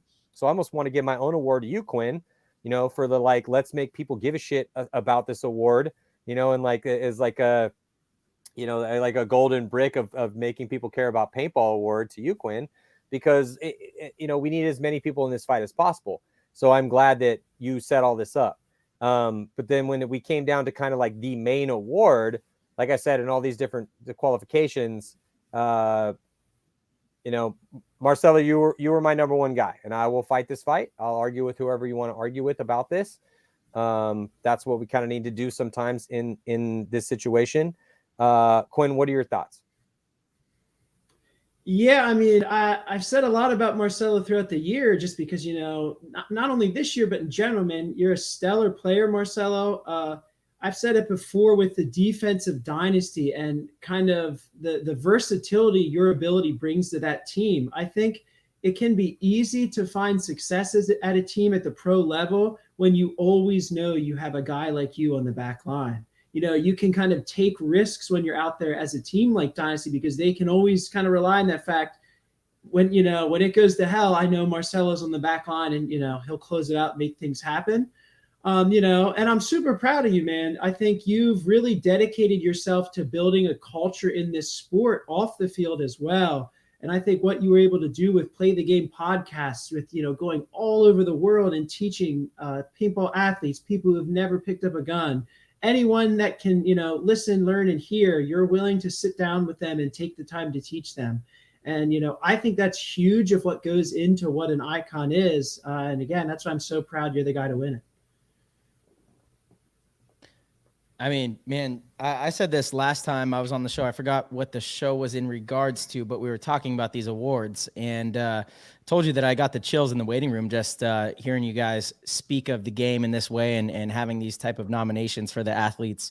I think it's incredibly cool. It's amazing what you guys are doing. And then to be nominated Icon of the Year is it's one of the coolest things that I think I've accomplished in my paintball career. It's just a cool recognition for all the hard work and dedication that goes in. I think every single player that was on this show tonight probably feels the same way. Paintball athletes dedicate a lot of time. They make a lot of sacrifice for a game that doesn't return a huge monetary award, but there's a lot of soulful fulfillings that come of it. There's a lot of relationships. There's a lot of experience, and to get this kind of recognition is an amazing thing. So I love that we're doing this. I'm really appreciative of it. And yeah, again, just, thank you guys. Marcello, I actually am never done sport. I'm going to take a quick bathroom break because I want to give this its due diligence here. So Quinn, I'm going to let you take this away and talk with Marcello for like Absolutely. 45 seconds. No, but this is important though, because I do want to drill down on this. And this is kind of where I want to let this simmer. You want you guys to think about this while I'm gone for a second. Is that, like, what does this mean, right? And this is kind of something like Quinn, you had posted something that had to get taken down, in what we're trying to accomplish here. Like, what are we doing with pro paintball, right? Like, what are we here to do? Like, what is this? And I just want to kind of bring that out there. And, and I, obviously we can't stay here forever tonight, and this is an ongoing conversation, but I just think it's important because when we're talking about Icon of the Year, and Marcello, this is one of those things when I was kind of thinking like, okay, well, who am I going to give this award to? Who would I vote, at least? Because I wasn't like me deciding. It was one vote, but I just want to put that out there. I'll be right back. But because that I think is crucial here as we move forward in all this. Like, you just turned down an offer from the Latin Saints. You're going to stick with Dynasty. And then now, Quinn, you've come in this past year. You're so passionate about telling these stories. We're all here because this means so much to us. It means so much to thousands of people. Like, this is a really crucial, important thing for a lot of people's lives. So I want to talk about that in the context of this Icon of the Year award, but I'll be right back. Yeah, for sure. So Marcello, we could certainly chat on that, because I know you kind of face some of the same struggles I do as well sometimes, as a creator yourself within this space. Obviously, this can be incredibly taxing doing things like this. I have many times where I kind of sit and I really question, like, kind of Matty said, why do we do this? Like, why do we go through the struggles, the financial burdens, everything? I mean, I recently got as close as I ever had to putting out an article I wrote just called Hiatus, where I was getting ready to just say, hey, man, I got to take a break from this a while. I really think in the media, especially, people need to understand that this is not a zero-sum game, as Matty kind of always mentions. Someone does not have to lose equally for someone to win in this. I think what's important to understand in paintball in general, this is an incredibly small community with very deep roots. And there is not a lot of people out there that give a shit about what we do outside of the paintball players, the fans, the guys that work in the industry. And I think it's critical that we all work together to kind of spread this message, because no one is going to do it for us. It's too small for everyone to be kind of warring, causing chaos and issues. I just think truly it's important to focus on that at the end of the day, my goal, everyone's goal should be to grow the game. Do I or everyone always do that? No, obviously, ambitions and, different narratives can kind of get in the way a little bit. But, Marcello, I wanted, if you can touch on that a bit as well, because, you're a creator, like, how do you feel, about us just needing to all kind of work together to kind of promote this game and make it huge? Yeah, Quinn, that's a great point. My entire career, I've really believed in everybody working together to push this thing forward. I think that was a big part of starting Play the Game with Tyler. We both share that interest, and honestly, again, big freaking ups to Tyler. One of the biggest inspirations in my life. He's one of my closest friends. He's been the best business partner I could ask for in Play the Game podcast and everything that he does. I mean, to me, he could be Icon of the Year. It really, all of the nominees could easily be it. And I think it's because those guys understand exactly what you're talking about, that there's no room for putting other, either, whether it's elite, anything in paintball, there's no room for putting that down. And, you mentioned it's not a zero-sum game. Somebody doesn't have to lose for another person to win. Of course. Yeah, I agree with that fully. And Matty has really hit that message home with me. There's been times where I've maybe been upset about certain things. And he's like, hey, listen, look, let me knock some sense into you. Even this negative conversation that might be about you, it's still good for the sport of paintball because people care. People are reading it. People are excited. And Matty has really brought a bunch of wisdom to my life, and I appreciate him for that. But it's so true. I think I'm excited about paintball right now more than ever. I'm excited for paintball right now more than ever because there's a ton of people that give a shit. There's a ton of people that are taking time out of their day, just like you, Quinn, that, it's not for monetary reward. It's literally out of the passion of the game. They're taking time out of their day to write or record or make videos or talk about paintball. And that is so cool. It reminds me of like the mid 2000s when there was just a plethora. There were these big deals going on. There was, massive, these big magazines and, huge people were like, everything was like larger than life at paintball events, and the media around it was larger than life. I feel like we're getting back to that, which is amazing. For the sport, it's a really good thing. Everybody should be all in on it. Everybody should support it. I think we're in a better position than we've ever been. I truly do. And I've been in this game a long time. I've seen all the ups and downs. I've been part of it since, 2006, I turned pro, right? So I've been through so many of these, iterations where, hey, I think this is finally it. And honestly, I've always been okay, well, we'll see, show me. I finally am getting the feeling that, we could be on the cusp of some sort of explosion in paintball. And a lot of it is thanks to the media, to things like this Iconic Paintball, what you guys are doing, to GoSports, giving us a great broadcast and telling the stories of the professional athletes.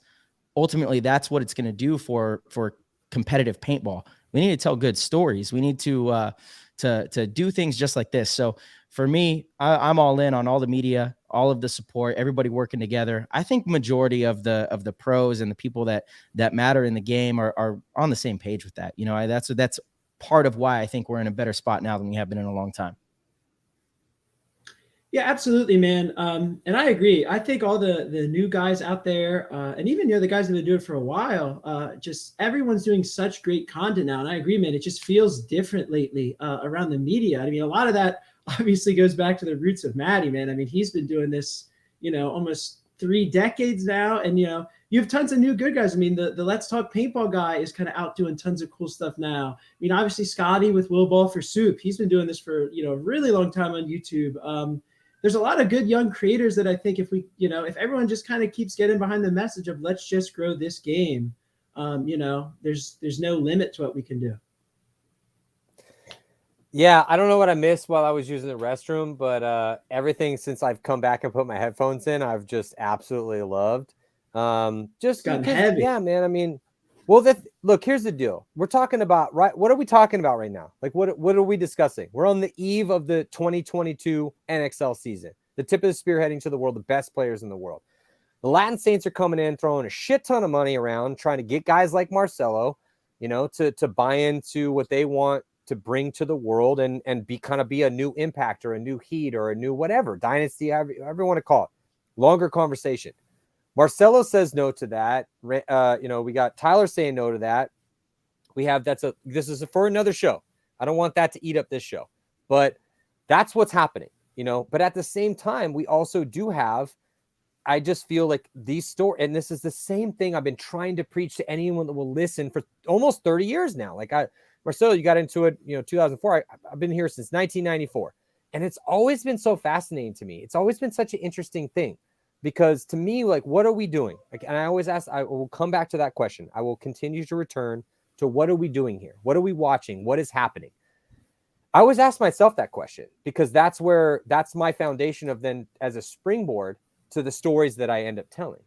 And to me, like, it changes as it goes through, but I just find it such a compelling thing because, we may want, we never want to talk about this as like, this is a war game or this or that. But to me, I kind of look at paintball that if like if the zombie apocalypse happened, then like Marcello Margott would have his own kingdom. You know what I'm saying? Like, and that's just how it would go down, like we could joke about it, but it's funny, but it's a fun thing. But I just love watching dudes gunfight, man. It's just a really fun thing. I always have. It's a pretend thing. It's, when I worked at a paintball shop when I was 16 years old, and a guy came in and he was like, why would I spend at the time for like a top level autococker? Why would I spend $600 on this gun when I could go buy a real gun for, $500? And I was like, well, you can take this $600 autococker and you can go to the paintball field and you can shoot human beings with it all day, every day. And the better you are at that, the more fun it's going to be for you and everyone involved. And it's going to be a really great thing. So now magnify all of this chaos through all these decades and all this fun story. And it's just like, what are we asking of the world? Well, we have 20 competitive professional paintball teams. And every year somebody goes down, we got somebody coming in. And then sometimes all this, there's going to be some wash there, but it's a fascinating story. And then icon of the year, are you kidding me? Ryan Greenspan, Alex Goldman, Tyler Harmon, Meter Ninos, Marcello Margott. That was a tough one because each one of these guys have really given a lot to the sport. They've got stuff out of it, but they're all pushing boundaries. And that is what I respect. So, again, with Quinn, like you were saying, and Quinn, one of the reasons that you're sitting in your seat that you're sitting in is because the work you've done and the boundaries that you're pushing. You're like, I'm going to do all this work behind the scenes, for whether people agree with me or not.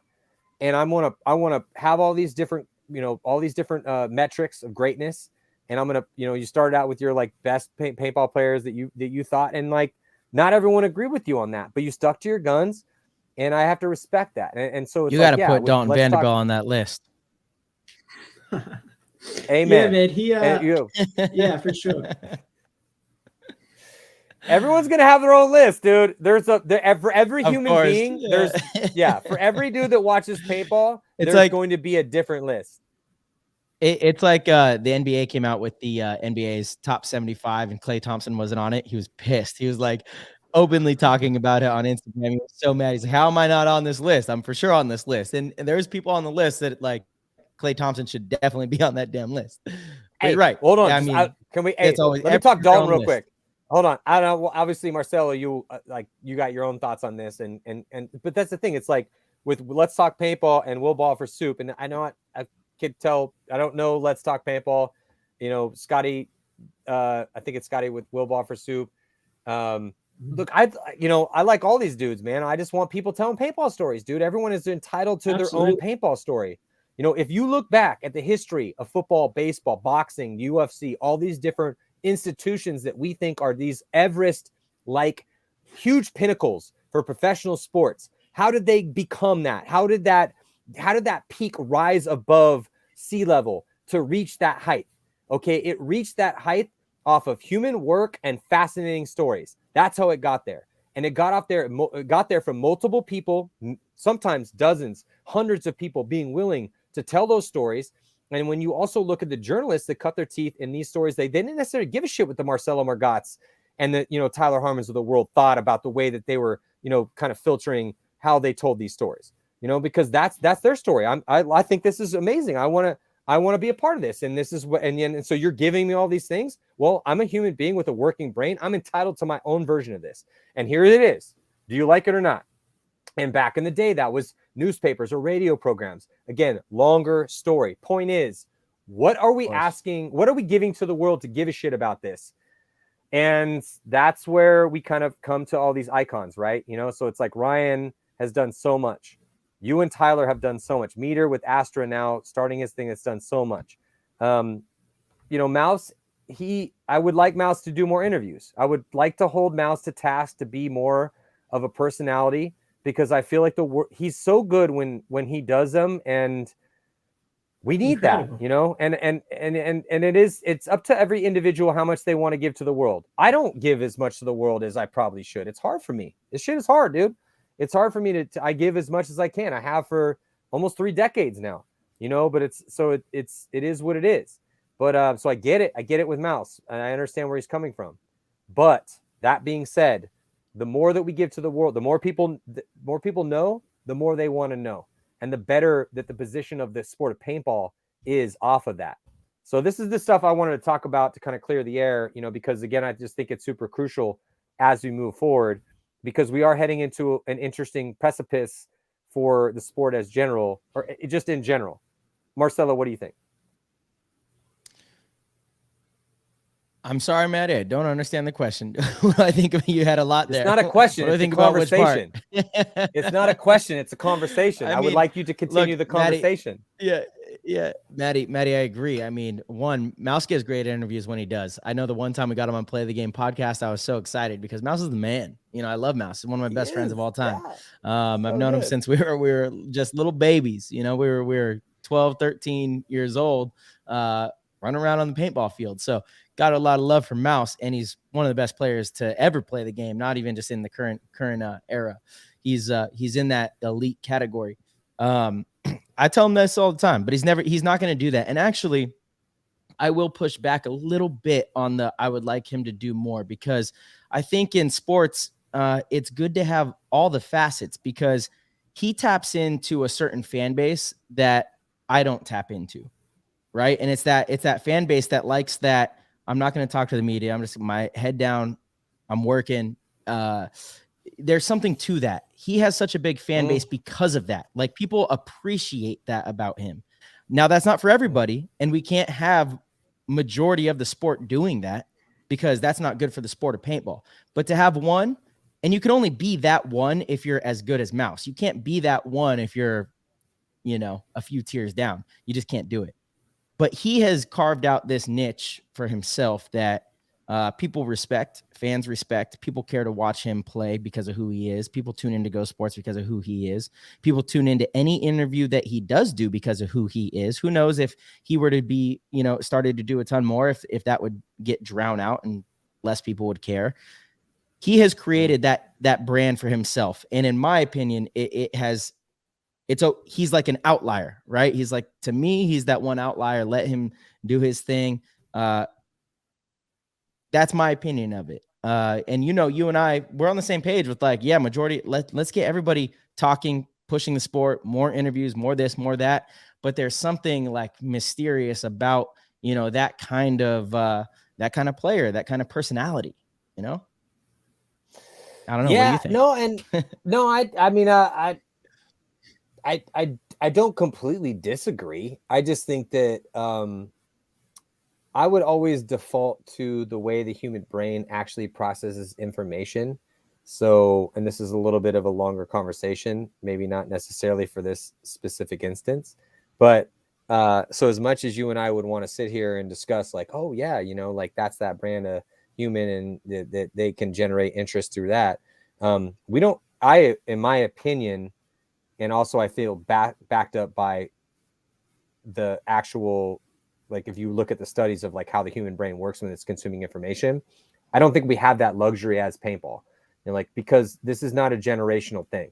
You know, it's getting there, but we're not football, we're not baseball, we're not soccer, we're not these institutional, like megalithic institutions. So you can have like a Richard Sherman or whatever. Just pick your like kind of antagonistic, I don't want to do interviews, media personality. Marshawn Lynch, you know, like, and I mean, that was kind of, I remember back in the day, that was kind of what Mouse, he was like, I just want to be Marshawn Lynch and not have to do interviews. I'm like, well, dude, we're not football. So that's fine. Because if you don't want to do that, I think there's a bit of like romanticism and interest though, you know? Me too. No, for sure. Yeah, that's a good way to put it. Exactly. I think it like, look, if we have one guy in the sport that does that, I don't think it's hurting us at all. I really don't. I think Mouse has done a great job building his brand. He knows exactly what he's doing. It's all pretty strategic. And I think there is that romanticism to it. And so anytime he does get, Matty's rolling his eyes, he's All right, never mind. No. I get it. Like, look, to each their own. I will never. Sure. Marcello, we've known each other long enough. Quinn, we've gotten into these weeds a little bit, but I will never force anyone, or really put anyone to task as to whether they want to share or not share elements of their story. But I feel that a study of how every single one of these, you can't say in one breath, #grow the sport, and then not as an elite, pinnacle, tip of the spear personality and player, then not want to give at least enough to the world that's going to captivate them to want to consume that next level of it, because those two things are synonymous, and that understanding is fundamental. And if you look at every single thrust of every single sport that exists, like, that was necessary. So sure, dude, again, if you don't want to do it, like, that's cool, man. All good. Brother, you are up, and Marcello, you and I have had this talk many times. Not everything is for public consumption. If you don't want to share something, it's not shareable. That's fine. And that's okay. But for those of us that are sitting here at the tip of this wave, heading into the world, the world is expecting entertainment from us. And if you are expecting attention from the world and you cannot give entertainment, then you are on a fool's errand. That makes no sense. You cannot sit there and expect the world to give a shit about your adventure and not entertain them in some way or intrigue them in some way, shape, or form. That's the way that sports media works, dude. Like, that's just how it always has been. That's everything. That's Netflix, that's Disney, that's every hero story ever, that's the hero's journey, that's all sports media. So again, it's a little frustrating if we can't give that to the world, because the world wants drama. I think we should start fining players if they don't give interviews. Who's gonna fine them? Yeah, NXL. Make it happen. Yeah, sure. Yeah, it's $100. No, it's fine. It's just that, look, Marcello, you and I, and everyone else has, and Quinn, you're now in this too, but it's like, because there's all this fascinating stuff that happens behind the scenes, and you have, and this is honestly why I'm happy you guys are doing the fantasy stuff, because it's like you have, again, five fingers of the sports marketing fist. Where's my camera? You have heroes, history, ongoing narrative, spectacle, and statistics. You have all these different elements, and all those things form a fist to punch you in the face to make you give a shit about things. And so we have all those different elements that exist in the framework of our sport, and we can only bring to light so many of those things. I mean, think about it. Like, Marcello, if there was no filter between what happens in the off season and what people consume, like, how fascinating do you think people would find that? Like, how much more popular do you think paintball would be if that was actually the case? It would be, I think, exponentially more popular and more fascinating if people could see behind the scenes, like, all the crazy shit that happens, because at the end of the day, like, I don't have people coming up to me and going, hey, dude, like, okay, it does happen. But the ratio of people that were like, hey, that one game that you did this, or this one specific move that you pulled off there, or that amazing, 2-on-7 that you pulled off in Denver that one time, that was amazing. More people come up to me about the stories that were told and the emotional drama that existed and the gear that was used than like a very specific move that happened, because there's just so many moves that happen over the years. Like, that's not what people remember. People remember the drama. Like, people remember the emotional stories that happen, because that's how we're built. If you go, and anyone's listening to this, go on YouTube, a person named Simon Sinek, and go look at how it's called Why Great Leaders, Why Great Leaders Inspire or Focus on the Why. And he talks about, Martin Luther King Jr., the Wright brothers, and Apple computers. And those are his examples. And he basically talks about how this is not psychology, it's biology, and it's how your brain is built. Anyway, bro, like, Marcello, you and I, we've gone down this rabbit hole many times, but and we got to kind of wrap this up a little bit. But you are our icon of the year, and we are moving forward into this next season, this next year. Paintball is progressing. The Latin Saints are coming in, they're making a big splash. Impact is going to try to stay relevant. Houston Heat has not changed their roster. You decided to stay with San Diego Dynasty, who is king shit right now. You have all of these different things that are kind of happening. And what is fascinating people, right? Well, the drama is always going to fascinate people. So if we can lean into this drama as much as we possibly can, based on who actually wants to talk about shit, it might be good for us as paintball. Because if you look at all the things that actually, move the world, that's what's happening. Yeah, I totally agree. You already know that I'm down with that. That's, again, big reason for Play the Game podcast is telling the stories, telling the stories of the individual athletes, and getting people excited about like what's happening, what's current in our sport. And the no filtered approach is also exciting. It sucks people in for sure. As much as we can. Quinn, what do you think? Yeah, I agree. I mean, I think too, like you kind of mentioned the drama of the upcoming season a little bit. I mean, Marcello obviously winning Icon of the Year, Defensive Player of the Year. You might have a little bit of target on your back in a sense, because you're kind of king of the competitive world in a sense here. But in terms of you, man, is there any team out there this year that's kind of been getting loaded up with talent that you maybe a little scared of, have a little fear of, or you be extra cognizant about? Man, first of all, honestly, I don't think I'm king of the talent or king of the hill personally, but our team is for sure. Dynasty is definitely king of the hill right now and has come through and absolutely turned the game upside down. Did things that nobody thought the team was going to do. And there's a lot of magic behind what Dynasty did this year, and so to replicate that is going to be really tough. Protecting the throne, as they say, is going to be really tough. You see what Latin Saints are doing. I don't think they're done. I think they're going to pick up a couple other great players. So, they're going to be a scary competition because you also don't know how that team's going to play.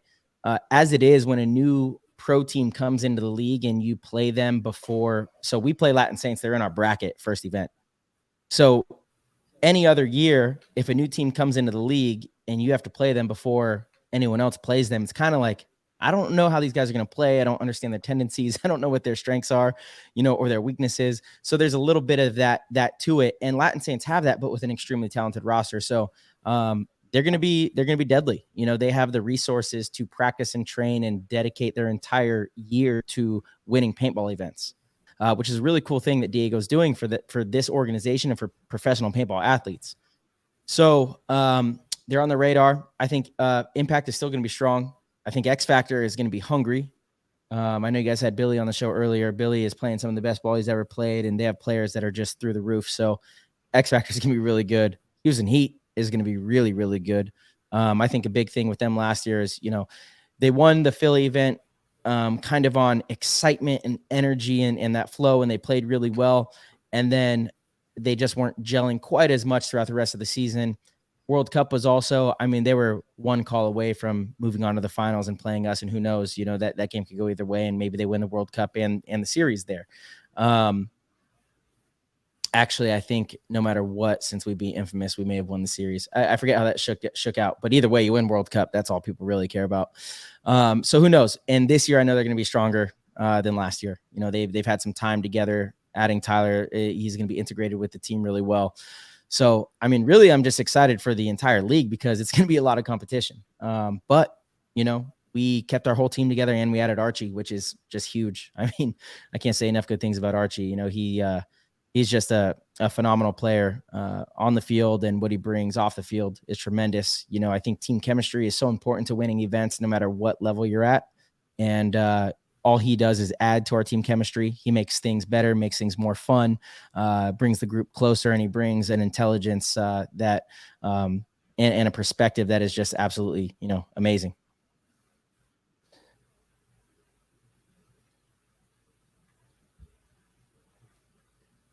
I can't hear Matty.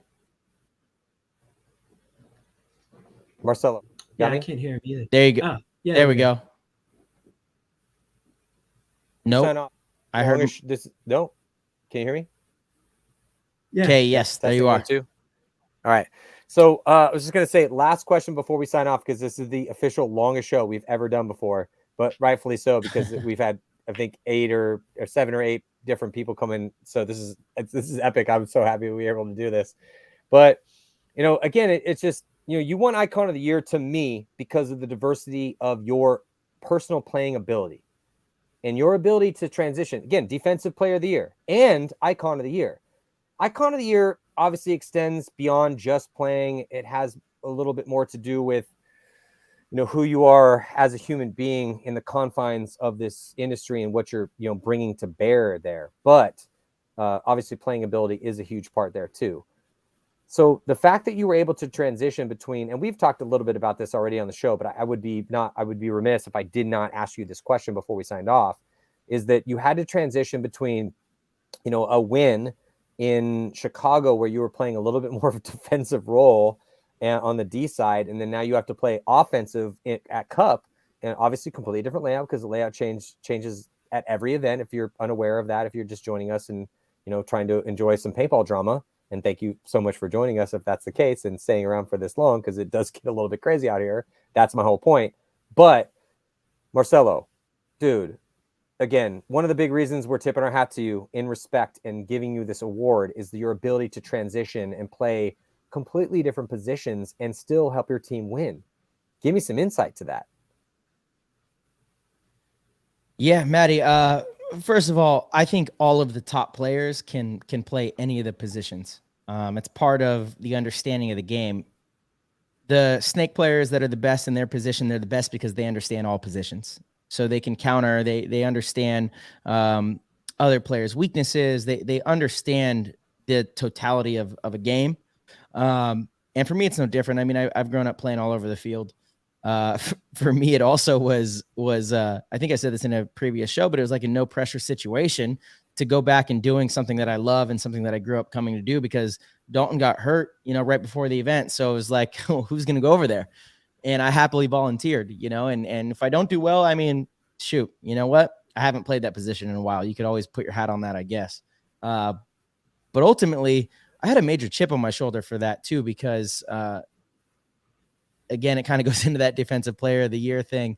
I've gotten this reputation for being a player that it is, I've gotten this reputation for being a player that doesn't attack or misses opportunities or, isn't a threat to the other team. And I hear all the stuff. I mean, I'm a paintball nerd. All I do is watch paintball. I listen to everybody's interviews, not just my shows, everyone's shows. I listen to it all because this is all I do. This is my life. I am full paintball all day, every day, all week, every week, all month, every month, the whole year, right? It's just paintball for me. I love this game. So I hear how people talk about certain things and if I am or am not a threat, and that kind of stuff gave me a huge chip. I said, oh, I get to go attack. I get to go play the one on the Dorito side. Let's do it. That sounds great. Yeah, because I can still do it.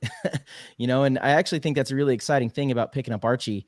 And after our first practice this year, which, again, weighed so heavily on my decision, just what we have and the group of guys that we have and the team and the direction, I think there's going to be a lot more freedom for me this year to be relieved of that role, which is really exciting. And going back and kind of attacking, doing stuff that people have forgotten that I can do, for me, it was a big opportunity. It was something that I knew I wanted to prove to people because it's been a while since I've been in that position. And I know I talked to you about it before World Cup. We had this conversation, literally had the conversation. So for it to go down the way it did is tremendous. And I plan to do a lot more of it, because I'm feeling healthier than ever. I feel like I'm entering my prime. I feel like I'm understanding the game better than I ever did, especially when I was a kid. I mean, I thought I had it figured out. I didn't. And, the Dynasty guys, the OGs, at least, Alex, Ryan, Yosh, mostly Alex, a little bit Ryan and Yosh too, but they've really been pushing me to explore those opportunities. And again, with the addition of Archie, there's just more freedom to be able to make moves, make mistakes, have fun with it, be creative, see what I can do, see what I can really get out of myself. So I'm more excited for this next season than I think I've ever been for a season. Again, you mix in how healthy I'm feeling, mentally where I'm at, where the team's at, what we have. Our coach, Skinny Kevin, has been phenomenal. I mean, him and I have built an amazing relationship, and he's really like, he does this with all of his players. He lets you know how much he believes in you. And so when you're out on that field, you really want to play well for him. Yeah, we're in a good spot, Matty. It looks like it. Obviously, for you to decide to stay with San Diego Dynasty and turn down a big money deal, things in your head must be pretty dialed on the Dynasty side of things, which bodes well for everyone on that team. It bodes well for you.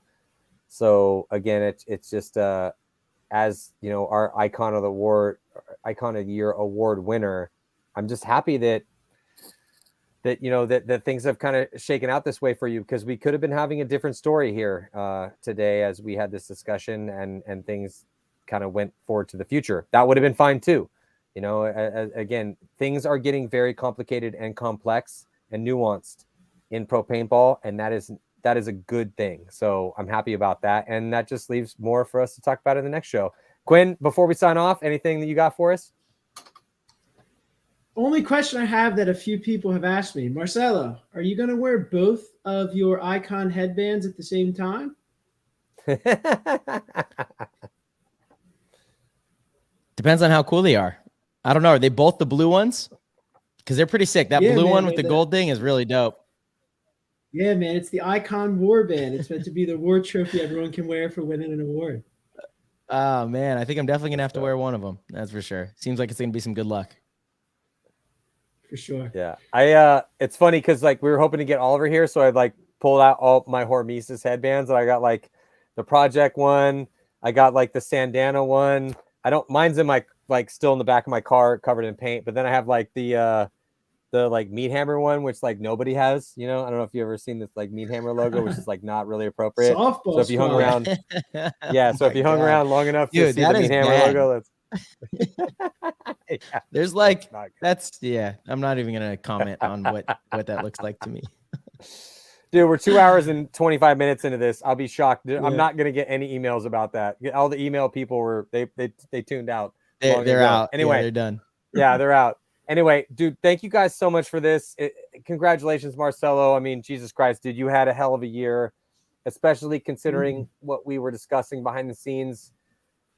Man, you know, it's just before, just because we were like, oh, defensive player of the year, and you're like, dude, fuck that, man, I'm going after this. I'm gonna show up at World Cup and I'm gonna murder people. And I'm like, okay, yeah, good for you, Marcello. And sure enough, that's exactly what you did, and you win the MVP. You and Blake share it. So hey, props to you, brother. You earned it.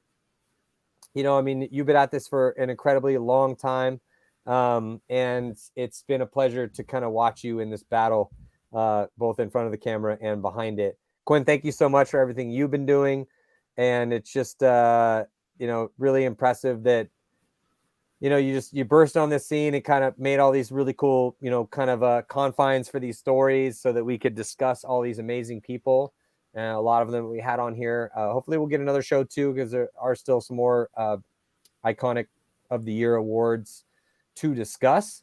But that being said, it was amazing. And then obviously everyone out there too, we got episode 3. I'm working on episode 3. Literally I've been spending all day, every day on it, trying to make sure I don't, ruin anything in anyone's story and trying to make it sound epic here as we move forward with that. And episode 1 and 2 you can catch right now.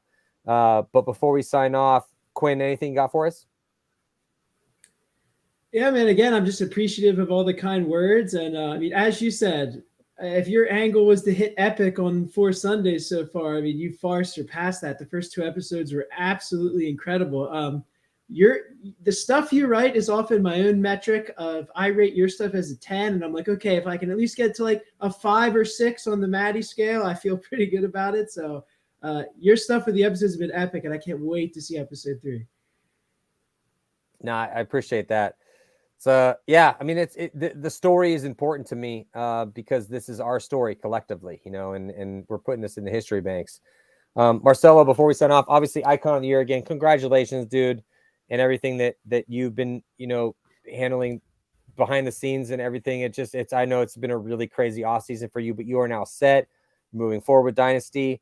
Play the Game podcast. You guys obviously huge storytellers as well too. And now it's just kind of crazy because we are coming up to like the Dynasty version of 4 Sundays with, you know, it's basically like the Dynasty story from here on out.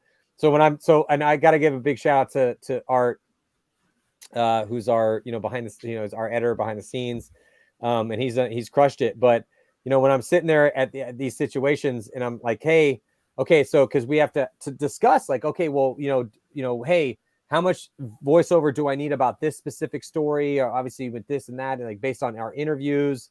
And with the Dynasty stuff, it's kind of, you know, because we try to go above and beyond to get a lot of Dynasty guys dialed in on the interviews. But it's just it's kind of the Dynasty story from here on out, man. You know, so I'm pretty excited about how that's going to go down because, you know, I mean, rightfully so, man. You know, I mean, you guys nailed it. You win 2 events in a row, and I just got to ask Art, like, okay, well, you know, how much do you need from me for voiceover? Because we got Marcello interviewed, and we got Yoshi interviewed, and we got Alex interviewed, and all these different stories and all this version of it told. So just let me know, like, what I just need to basically like sail on in here about talking about how amazing these dudes did at the last 2 events to just crush it and win, to just, you know, sail off into the goddamn sunset here. It's just amazing. Yeah. I mean, anyway, my goodness, what a dream season. Yeah. That's all I could say. Yeah, for sure. Anyway, guys, thank you so much. Marcello, props to you. Play the Game podcast, Quinn, Iconic Paintball. Thank you guys so much for joining in for this, the longest show we've ever had with all of these just amazing paintball players. I'm Matty Marshall here at GoSports.com. We got just a crazy 2022 season about to go down here at the NXL. It's going to get nasty. Definitely, you know, tune in, man. It's going to be crazy this year. I can't wait. Thank you guys so much. Peace, gentlemen. Thank you. Peace.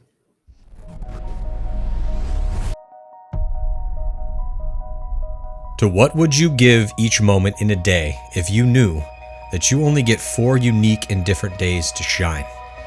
It is such an arbitrary number, 4, to be sure. But the parameters are set. You know the day of your execution or of your deliverance. This is a trial by combat. It's a day to define you, a day to test you, a day where all the torturous hours of training come together, where it's you, your gun, your preparation, your teammates, and your tenacity on display, dissected by your enemies, with your skill, your will to win weighed and measured. It is your chance to prove to the world that in this small slice of place and time, that you above all others are to be remembered, to be respected. In the sport of paintball, it will come down to Sunday, the holy day, where you get to earn your place in the game. And in 2021, you get 4 of these. So this is the story of many moments, but of 1 year of what happens on 4 Sundays. How hard they have to, they know it, right? Smart fucking paintball. Malice is just saving the day again, and Malice gets the crossfield shot as well. Guys couldn't make the corner like I was as consistent. They get Konstantin Fedorov back. They have Todd Martinez as the coach. Randy Smith is intent on building a championship team. I got the chills, and I was like, we're going to win this tournament. Pressure's all on them because they're number 1 team. We're the 20th place team. Level undefeated, the number 1 seed in their division. They have everything to lose, and we have nothing to lose. No one can touch Dynasty here. That was a complete masterclass. You go to bed dreaming you get to play Impact on Sunday and send them home. Then you dream you get to play Houston Heat. Who's the other Titan? Dynasty. There's no better feeling than going up against the big Titans.